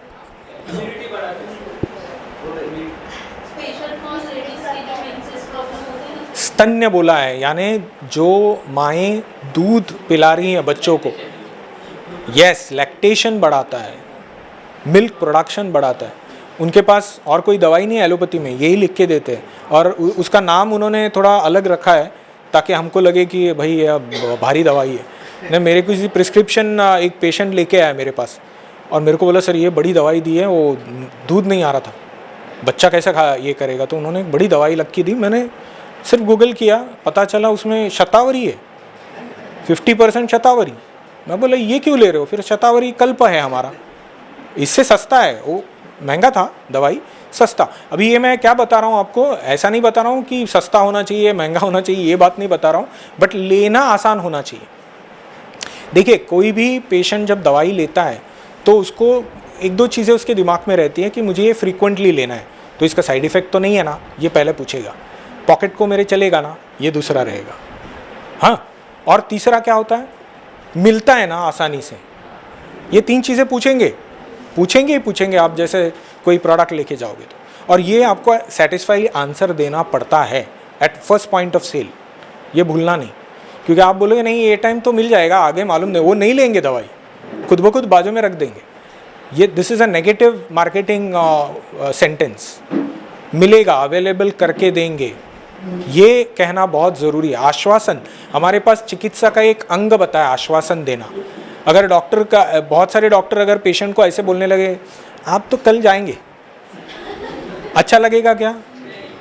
आश्वासन ये बहुत इंपॉर्टेंट चीज़ है कि अगर हम पेशेंट को ये होप नहीं देंगे ना, होपलेस सिचुएशन में फेंकेंगे तो क्या फ़ायदा है? तो आप भी काम कर रहे हैं, वो मेडिकल फील्ड से अलाइंड है, तो होप देना ये सबसे इम्पॉर्टेंट बात है, ये भूलना नहीं। सच्चाई भी बोलो, लेकिन उसको अच्छी तरह से मिठास के साथ बोलना ज़रूरी है, ताकि वो प्रेजेंट करते वक्त उनके फ़ायदे की लगे, आपके नहीं। कस्टमर को लगेगा आपके फ़ायदे की बात आप बता रहे हो तो मेरे को क्या फ़ायदा उसमें। तो बताते वक्त भी आप जिस तरह से बताओ, वो आपको इस तरह से बताना है कि it should be something of his benefit, not yours, ना तो कंपनी के। मार्केटिंग की ये सबसे इम्पॉर्टेंट बात है। और इसमें क्या है, तो ये डायूरेटिक बताया है, लेकिन ये प्रेगनेंसी में नहीं देने का बताया है। क्यों बताया है पता है इसके में? ये ना दोनों चीज़ों पे काम करता है। सॉरी, प्रोजेस्टेरॉन एंड ईस्ट्रोजन, ये दो ऐसे तत्व हैं ना जो एक्चुअली हमारे शरीर में होते हैं। लेडीज़ में एक तत्व ज़्यादा होता है, मेल्स में एक तत्व ज़्यादा होता है। इसका इम्बैलेंस जो है ना, ये ट्रिगर जो अगर हो गया तो इससे फीटस जो है वो बाहर आ सकता है, मिसकैरेज हो सकता है। तो ये क्वेश्चन लोग पूछते हैं कि मैं ये दवाई ले रही हूँ तो प्रेगनेंसी में इसका प्रॉब्लम है क्या? अभी प्रेगनेंसी के बारे में आपको ये बताना चाहता हूँ कि नॉर्मली क्या होता है, पहला पीरियड जैसे मिस हो गया वैसे लेडीज़ नॉर्मली डॉक्टर के पास चले जाते हैं if they are in the reproductive zone. तो ये नॉर्मल सी बात है, एक बार पता चल गया उनको तो कोई बात नहीं, तब दवाई स्टॉप करने को आप बता सकते हैं। लेकिन अदरवाइज़ ये दवाई लेने में वैसे कोई हर्ज नहीं है। ये दवाई दोनों में, मेनोपॉज में भी बढ़िया काम देगी और PMS, प्री मेंस्ट्रुअल सिंड्रोम जो बोलते हैं, उसमें भी बढ़िया रिजल्ट देगी। प्री मेंस्ट्रुअल सिंड्रोम में क्या क्या होता है, कोई लक्षण बता पाएगा? एक दो लक्षण तो बताओ। पीठ में दर्द होना, उमासे आना, ओके। कभी कभी कोई पेशेंट मेरे पास आया है सर में दर्द लेके, मासिक के बराबर 2-3 दिन पहले सर में दर्द होने लगा है, और ये उनका एक इंडिकेशन है, उनको पता चल जाता है सर में दर्द है यानी 2 दिन के बाद मेरा मेंस्ट्रुएशन होने वाला है। इस तरह से उनको मालूमात होती है। ऐसे सिचुएशन में भी शतावरी बढ़िया काम करती है। शतावरी इज़ अ हार्मोन रेगुलेटर, तो इसीलिए PMS में भी काम में आएगा। मेनोपॉज में बिल्कुल इसका उल्टा होता है, पूरे जो ओवरीज है उसमें से ओवम पूरे खाली हो गए हैं, अभी मासिक आएगा ही नहीं। लेकिन मासिक नहीं आने के कारण बहुत सारी और चीज़ें होती हैं जो हार्मोन इम्बैलेंस की वजह से ही होती हैं। कारण वैसा ही है, सिमिलर, लेकिन इसका प्रेजेंटेशन अलग है। हॉट फ्लशेस यानी बिना कारण के पसीने फूटना, पाल्पिटेशन यानी हृदय गति जो है वो बढ़ जाना, हाँ। और दूसरी चीज़ें हैं कि रेस्टलेस लगना, बेचैन लगना, ये सब चीज़ें उसमें आपको दिखने मिलती हैं। Any questions? मैंने सर सुना नहीं ना?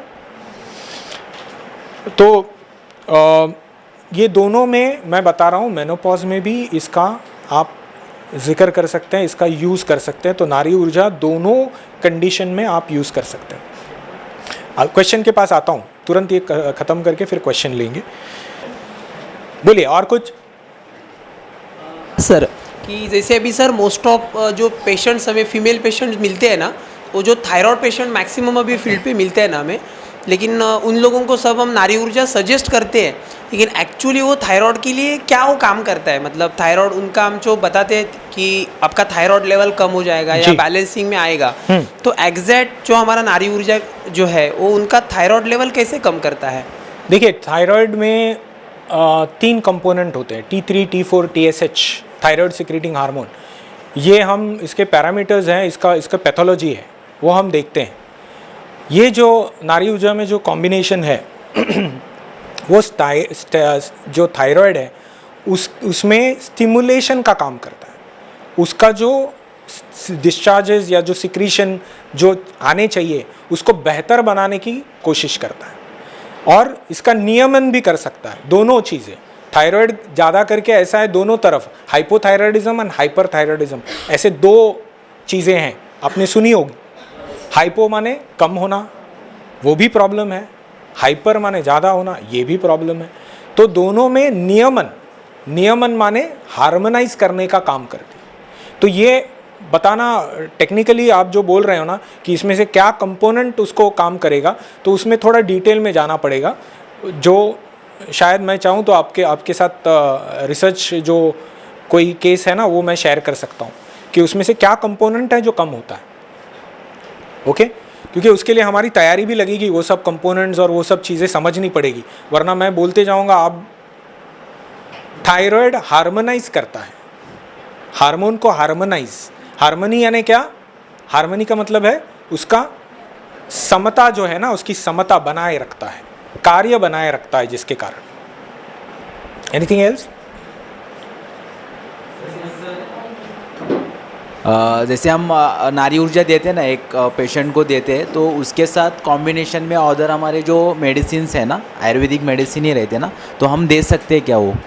इसके बारे में थोड़ा मैं देखिए, वही तो मैं आपको बता रहा था कि कोई बीमारियां बहुत स्ट्रांग होती हैं, और जैसे मैंने डायबिटीज़ का भी आपको उदाहरण दिया, या मे बी थायराइड बहुत डिस्टर्ब है, और इतना डिस्टर्ब है कि बहुत सालों से डिस्टर्ब है, और वो पेशेंट आपका अल्ट्रोसिन नाम की गोली ले ही रहा है सुबह एक, तो उसके साथ साथ ये जो अगर दवाई ली जाए तो उसमें फ़ायदा क्या है बताता हूँ। अल्ट्रोसिन कभी ना कभी रुकाना पड़ेगा।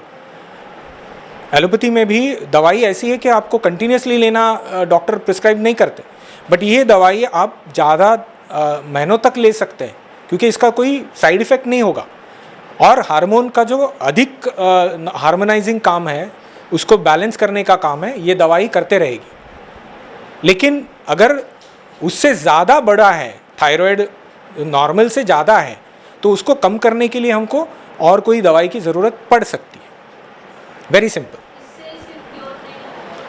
जी नहीं, इससे नहीं, इससे अकेले से क्योर आप अगर करने की कोशिश करोगे तो इसमें आपको मुश्किल बहुत आएगी। क्या मुश्किल आएगी? पहले तो उसको टाइम ज़्यादा लगेगा। उस टाइम फैक्टर में पेशेंट बोलेगा मेरे सर के बाल गिर रहे हैं, मेरा वज़न घट रहा है, तो कभी कभी कुछ चीज़ें जो हैं वो लाइटनिंग स्पीड में आपको उसका असर दिखना ज़रूरी होता है, और तब भी 2 थेरेपीज़ आप एक साथ ले सकते हो। क्योंकि देखिए, हम सिर्फ इसको थायराइड के लिए नहीं आगे कर रहे हैं, हम नारी ऊर्जा सिर्फ थायराइड में आप यूज़ करो ऐसा नहीं बोल रहे हैं, उसका एक पहलू है जो थायराइड पे भी काम में आता है। Am I clear? समझ में आया आपको? लेकिन कोई चीज़ अगर ज़्यादा है बड़ी, अभी कैंसर, कुछ दवाइयाँ हैं जो कैंसर पे इस्तेमाल होती है, क्या हम सिर्फ वही देंगे? नहीं, उसके लिए और भी है, केमोथेरेपी देनी पड़ती है। केमोथेरेपी के साथ साथ कोई दवाई चालू रख सकते हैं हम, जिससे क्या होता है, केमोथेरेपी के वजह से भी एक ऐसा माहौल बन जाता है बॉडी में कि बहुत वीकनेस आ जाता है पेशेंट को, या वो ट्रीटमेंट ज़्यादा नहीं सह पाता, तो बीच बीच में उसको बैलेंस करने के लिए ये दवाई बेहतर है। अगर कैंसर में हम इसका इस्तेमाल करने का सोचे तो, ये मैं बता रहा हूँ। तो जब कोई बीमारी हद से ज़्यादा है बड़ी, उसको कंट्रोल करने के लिए वैसे उपाय भी बढ़िया करने पड़ते हैं, एक दवाई से नहीं होता। आप अगर डॉक्टर के पास भी जाओ ना, कभी ऐसा डॉक्टर देखा एक ही गोली ले लो ठीक हो जाएगा? है तो मेरे को बताओ, क्योंकि मेरे को भी जाना पड़ेगा उसके पास। ऐसा नहीं होता, क्योंकि क्या होता है ना, हर दवाई जब हम प्रिस्क्राइब करते हैं उसके साथ साथ कोई और दवाई भी इस्तेमाल करनी पड़ती है, और ये ज़रूरत है आज की। क्योंकि जब आप कोई एंटीबायोटिक दे दें, पेन किलर दे दें, उसके साथ साथ एसिडिटी को कम करने की दवाई देनी पड़ती है लिख के। पेन का नाम की दवाइयाँ हैं जो सुबह नहीं खाओगे तो पेट में जलन होगी। तो ऐसा नहीं है कि ये एलोपैथी में भी करना पड़ रहा है, तो आयुर्वेद में करना पड़ा तो क्या बुरा है उसमें? तो 2 या 3 दवाइयों का आप इस्तेमाल साथ में कर सकते हो। अभी ये अच्छा क्वेश्चन आपने पूछा। समझो कोई ये दवाई ले रहा है, अभी इसमें कुछ दवाइयाँ जो अनुलोम करने वाली है, मोशंस भी ठीक होंगे ऐसा है, लेकिन कभी कभी वो आपको किसी पेशेंट में नहीं मिलेगा। कोई पेशेंट बोलता है ले तो रहा हूँ यार, मोशन तो नहीं हो रहा इससे। कितने होंगे ऐसे? शायद 100 में 5 या 5% मे बी ऐसे लोग होते हैं। जैसे आपके खुद के घर में झाँक के देखिए, खुद के घर में कितने लोगों के बाउल मोमेंट्स यानी मोशंस का टाइम एक जैसा होगा। एक बंदा बोलते हैं ना, मैं सुबह उठा, मैं पहला आँख खोला वैसे मोशन को जाता हूँ। है बोलने वाले लोग, बड़ा चढ़ा के इसके बारे में बताते हैं। दूसरा बंदा बोला चाय के बगैर तो होता नहीं है। हाँ, तीसरा बोलता है ना पेपर आने के बाद ही होता है ये क्या, ये क्यों है? तो ये प्रकृति की बात है। हम दवाई जनरलाइज बना रहे हैं, ये प्रोडक्ट जनरलाइज्ड है, ये प्रोडक्ट इन जनरल सभी को बढ़िया है, लेकिन किसी किसी केस में, केस टू केस ऐसा हो सकता है कि इसके साथ साथ और भी दवाई देनी पड़ेगी। बोलिए बोलिए बोलिए। सर नारी ऊर्जा का सा जो तापमान है ना, मतलब ऐसा लगता है नारी ऊर्जा सा गर्म होती है ना पीने के लिए, मतलब ऐसा सर किसी पर्सन को हम देते हैं ना जिसको एसिडिटी ज़्यादा होती है, या किसी को ल्यूकोरिया होता है ना सर, वाइट डिस्चार्ज, तो उनको देने के बाद ऐसा फीडबैक आता है कि हमको उसका और प्रॉब्लम बढ़ गया। तो एक्चुअल में नारी ऊर्जा गर्म होती है कि उनके कुछ ऐसी चीज़ों से प्रॉब्लम उनका बढ़ गया, या सर ल्यूकोरिया के केसेस में नारी ऊर्जा कैसे काम करेगी?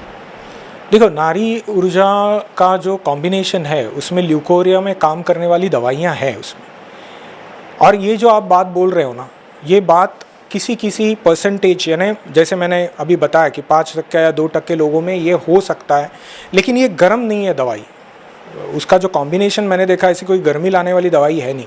बट प्रकृति जो है ना, जितनी व्यक्ति हो जो उतनी प्रकृति, मराठी में ऐसा कहते हैं, व्यक्ति तितक्या प्रकृति। सो हर आदमी जो है ना वो अपना अपना एक तरीका होता है, अंदर हम सब एक जैसे रहेंगे, जेंडर बेसिस थोड़ा डिफरेंस ज़रूर है, बट एनाटॉमिकली हम सब एक हैं, ठीक है, बट फिजियोलॉजिकली नहीं होता है कभी कभी। जो मैंने अभी मोशंस के बारे में बताया, एक्सपल्शन कैसा होगा, हर एक का अपना तरीका है, किसको नींद कैसे आएगी वो अपना अपना आदत की बात है। तो वैसे ही ये जो आप बोल रहे हो ना, उसमें हो सकता है कि किसी किसी में ये प्रॉब्लम दिखे, किसी में ब्लीडिंग ज़्यादा हो रहा है, ऐसा भी दिख सकता है। तो ऐसे केस टू केस जो होते हैं ना, उनको आपको डॉक्टर्स को रेफ़र करना ज़रूरी है। आपके पैनल पे डॉक्टर्स होंगे, तो वो एक्चुअली उसमें देखना उनको ज़रूरी है कि ये क्यों हो रहा है, कोई एडिशनल प्रॉब्लम तो नहीं है। क्योंकि ऐसा कभी कभी होता है कि ब्लीडिंग हो रहा है, लेकिन ब्लीडिंग और भी किसी चीज़ की वजह से हो सकता है। हमको लग रहा है कि हम जो दवाई ले रहे थे वही ब्लीडिंग लग रहा है, but bleeding can also happen with simple thing as cervicitis. Cervicitis नाम की बीमारी है जिसमें यूट्रस का जो मुंह होता है ना, जो योनि के अंदर होता है, उसको सूजन आ जाए तो उसमें से भी खून बहुत ज़्यादा बहता है। तो ये बताना मुश्किल है कि पीरियड्स का है या किसी और व्याधि का है, तो ये समझना बहुत ज़रूरी है। यस, जैसे सर नारी ऊर्जा हम मोस्ट ऑफली हार्मोन्स के लिए देते हैं ना, और फीमेल को ज़्यादा देते हैं, और थायराइड रिलेटेड हो या जो भी हार्मोन्स रिलेटेड प्रॉब्लम होता है ना वो, और उसका सर रिजल्ट है ना काफ़ी अच्छा आया है सर। मतलब जो काफ़ी हमने फीडबैक लिया है ना सर, तो थायराइड्स कंट्रोल होना या सिम्टम्स कम्स होना, तो या कुछ लोगों की गोली है ना जो 125 की होती है, 100 mg की होती है, वो भी कम भी हुई है सर। तो ऐसा अच्छा फीडबैक आया है। वैसा ही सर कुछ लोगों को अभी है ना, जेंट्स को भी थायराइड्स मिल रहा है सर, मेल लोगों के अंदर भी थायराइड्स ना मिल रहा है। लेकिन वो जो नारी ऊर्जा हम थोड़ा सजेस्ट करते हैं ना, तो नाम थोड़ा नारी ऊर्जा आता है ना, तो वहाँ पे थोड़ा सा चैलेंजिंग आता है। और उनको भी कैसा प्रेजेंट करें, जैसे हम फीमेल को तो हम प्रेजेंट करते हैं, लेकिन थोड़ा सा कुछ अंदर ही ऐसा फीलिंग आता है ना कि नारी ऊर्जा और कैसा प्रेजेंट करें, क्या इसे और स्ट्रेंथ बता सकते हैं जो मेल फीमेल ऐसा कोई नहीं उस प्रॉब्लम के ऊपर अच्छा इफेक्ट करे। वो देखिए, जो आपको बताया गया है उसमें वही पॉइंट जो है वो हाईलाइट करना ज़रूरी है। अभी नाम के वजह से थोड़ा नेगेटिव इफ़ेक्ट ज़रूर होता है, बिकॉज हम उस पॉइंट ऑफ व्यू में अटके रहते हैं कि ये लेडीज़ की बैग है बैग तो बैग होती है ना, लेकिन आप बाज़ार में जाते हो तो क्या करते हो, लेडीज़ बैग उठाते हो क्या? तो ये point of view related problem है, दवाई का नहीं है। तो ये आपको कन्विंस करने को आना चाहिए कि इसमें काम तो वही करेगा, क्योंकि थायराइड मेल का अलग और फीमेल का अलग नहीं है। यूट्रस वगैरह की बात हो तो अलग है, लेकिन thyroid system works on the same parameters.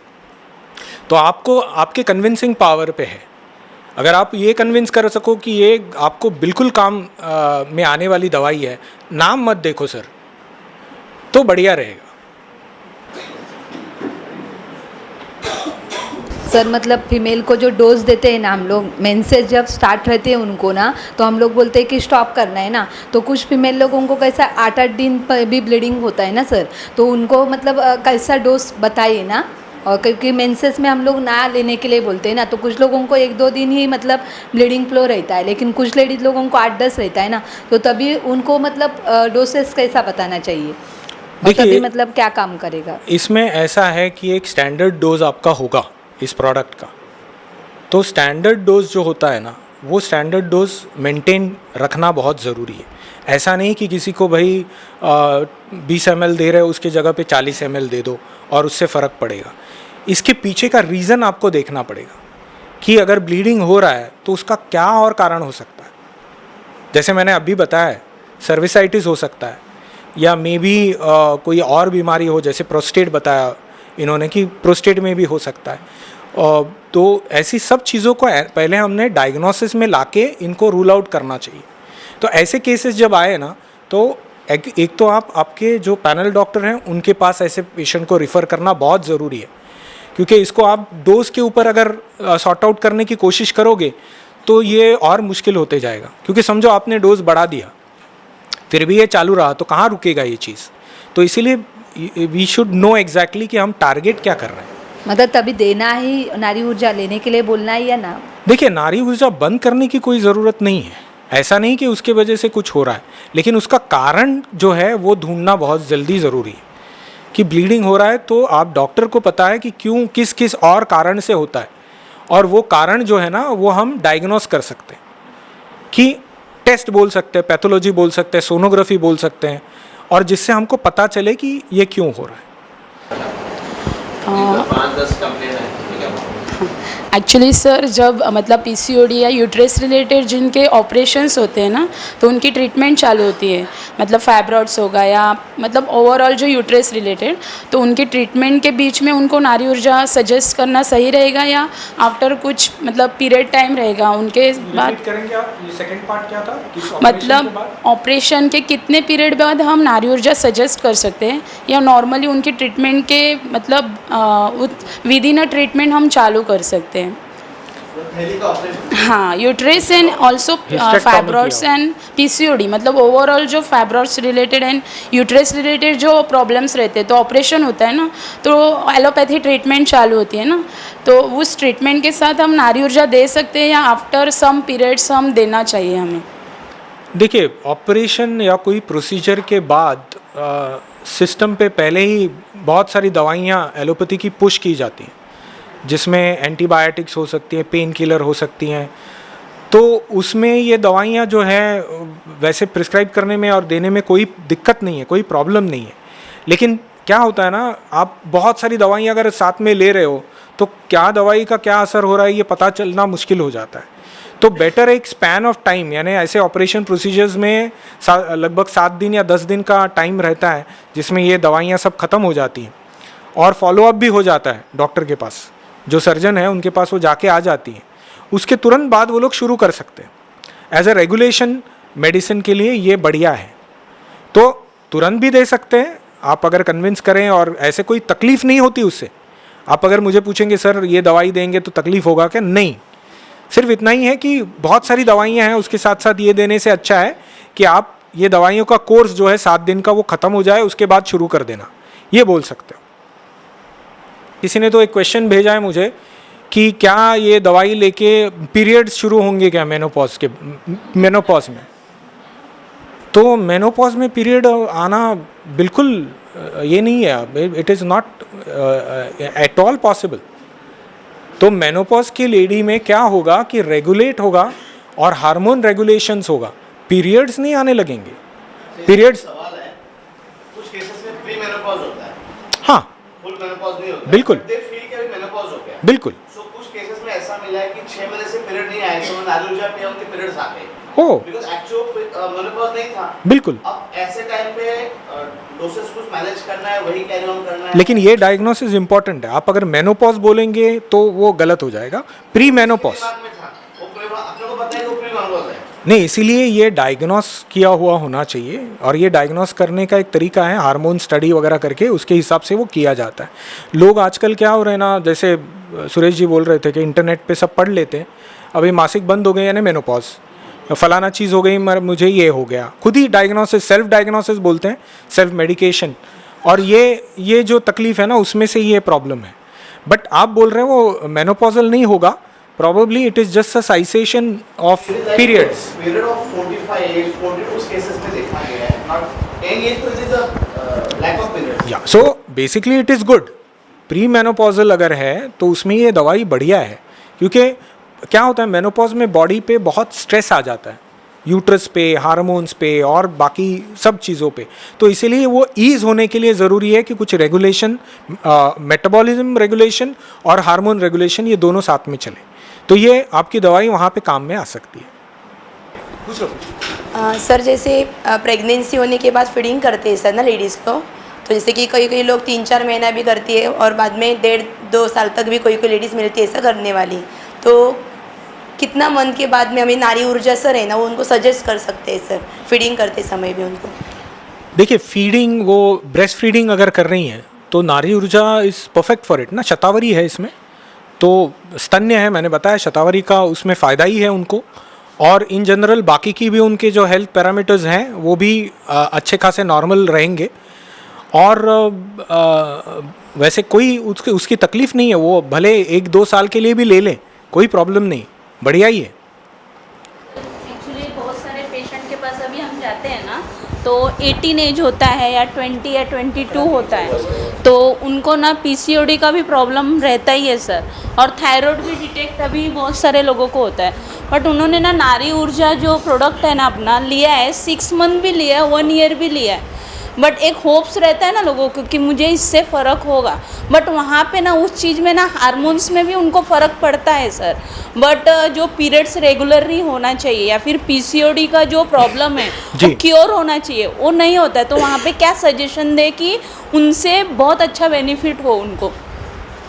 देखिए पीसीओडी का प्रॉब्लम और आप जो प्रेजेंटेशन बोल रही हैं ये हो सकता है, और केस टू केस आपको ऐसे इश्यूज आ सकते हैं, क्योंकि जैसे मैंने बताया ये हमारा एक जनरलाइज कॉम्बिनेशन है जो सबके लिए चलेगा, लेकिन कुछ आपको केस में ऐसा है कि कुछ एडिशनल करने की ज़रूरत पड़ सकती है। ठीक है, आप बोल रही हैं पॉजिटिव इसमें से क्या है, उनके हार्मोन स्टडीज़ नॉर्मल आ रहे हैं, हाँ। बराबर ना, तो एक तरफ से आपके कस्टमर हैप्पी हैं, सिर्फ एक एंगल जो है पीसीओडी वो पूरी तरह से जा नहीं रहा है। अभी पीसीओडी का मसला ऐसा है ना, किसी में बस 3 साइकिल और 6 साइकिल में पूरी तरह से वो सॉर्ट आउट हो जाता है, और कुछ लोगों में नहीं। अभी उसके पीछे रीज़न क्या क्या हो सकते हैं? इज़ द पेशेंट ओबेस, मोटा है क्या बहुत, समझ में आगे? उसके साथ साथ उसको थायराइड रिलेटेड कुछ प्रॉब्लम है क्या, क्या उसको डायबिटीज़ है, आगे बात समझ में? तो मैं वही बोल रहा हूँ कि ये सब चीज़ें एड ऑन चीज़ें हैं जो उस चीज़ को डिले करते हैं रिजल्ट को। तो वो डिले जो है ना वो दवाई की वजह से नहीं है, उनकी, आप सुन रही हैं? हाँ। उनकी सिस्टम जो है ना वो सिस्टम के वजह से हो रहा है। अभी किसी में ऐसा है, आप पत्थर लोगे फोड़ने के लिए, एक बेटर एग्जांपल देता हूँ, आप उसके ऊपर 100 घाव मार रहे हैं, ठीक है, 100 बार उसको ब्लो यानी हथौड़े से मार रहे हो, सुन रही ना आप? कब फूटता है वो? 100वें स्ट्रोक पे वो टूट रहा है, ठीक है।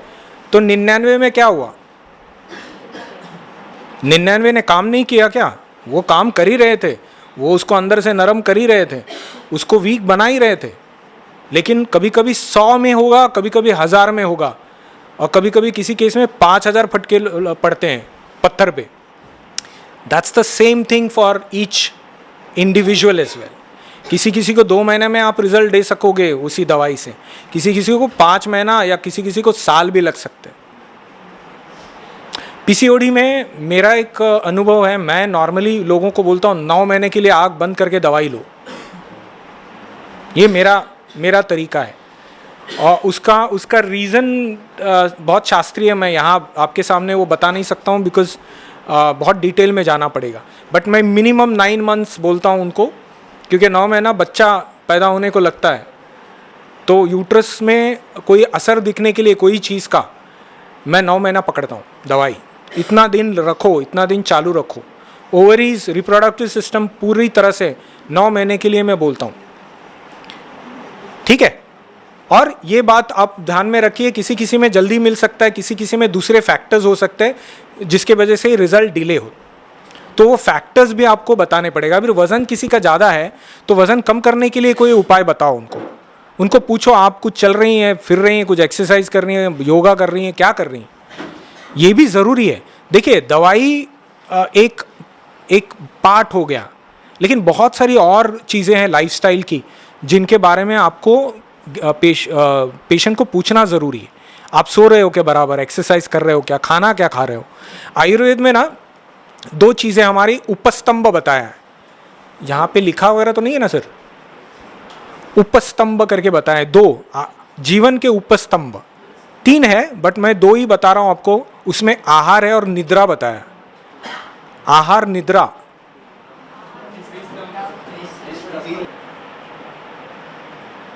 अगर किसी को 2-3 महीने का कंसीव हुआ है और उसको पता नहीं है, तो उस पीरियड में नारी ऊर्जा अगर देते हैं तो कोई प्रॉब्लम होती है क्या? इट इज़, इसमें जो कुछ 2-3 ड्रग्स है, जैसे अश्वगंधा है, मूल है वो, दूसरा इसमें शतावरी है जो प्रोजेस्टेरॉन एस्टेरॉन इम्बैलेंस जो है ये करवा सकती है। लेकिन इसमें आपको मैं वही बताता हूँ, नॉर्मली आज के दौर में और एटलीस्ट इन सिटीज़ कोई भी पीरियड मिस करे 1 महीने का तो वो डॉक्टर के पास चले ही जाते हैं।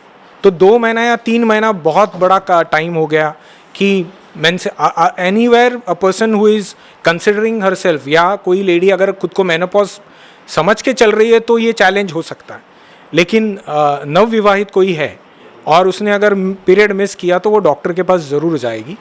और प्रेगनेंसी में ज़रूर कुछ इंडिकेशंस है जिसमें ये यूज़ उतनी मात्रा में नहीं किया जा सकता, तो इसीलिए ये पहलू आपको याद रखना है कि प्रेगनेंसी में withania somnifera for that matter is contraindicated, और Shatavari because it has this work on follicle secreting hormone, luteinizing hormone, इनको ये स्टिमुलेट करता है। इसीलिए नारी ऊर्जा डिलीवरी के कितने दिनों के बाद दिया जा सकता है? नारी ऊर्जा डिलीवरी बिल्कुल बिल्कुल जैसे डिलीवरी हो वैसे ले सकते हैं। ब्रेस्ट फीडिंग के लिए तो बढ़िया है ना। अच्छा, टाइम के बारे में कि कब लेना चाहिए, खाली पेट अच्छा रहेगा या खाना खाने के बाद? Good question. देखिए ये जो किसी ने तो पूछा था कि गर्म पड़ती है दवाई, आप नहीं ना, ये आप गर्म और ठंडा ये एस्पेक्ट से नहीं देख के, कभी कभी किसी की इतनी नाजुक प्रकृति होती है ना, कोमल जो होता है हाइपर सेंसिटिव जीआई ट्रैक्ट, उनमें आप खाली पेट दोगे तो खाली पेट उनको तकलीफ ज़्यादा होती है। तो ऐसे अगर कोई केसेस हैं उनको भरपेट देना अच्छा। जैसे हमारा कॉन्सेप्ट है एलोपैथी में भी, कुछ कुछ दवाएं एंटी इन्फ्लेमेटरी खाली पेट नहीं बोलते, खाने के बाद लो बोलते हैं। तो ये आपको उस पेशेंट उस गेस्ट के इस कस्टमर के साथ बात करके पता चलेगा।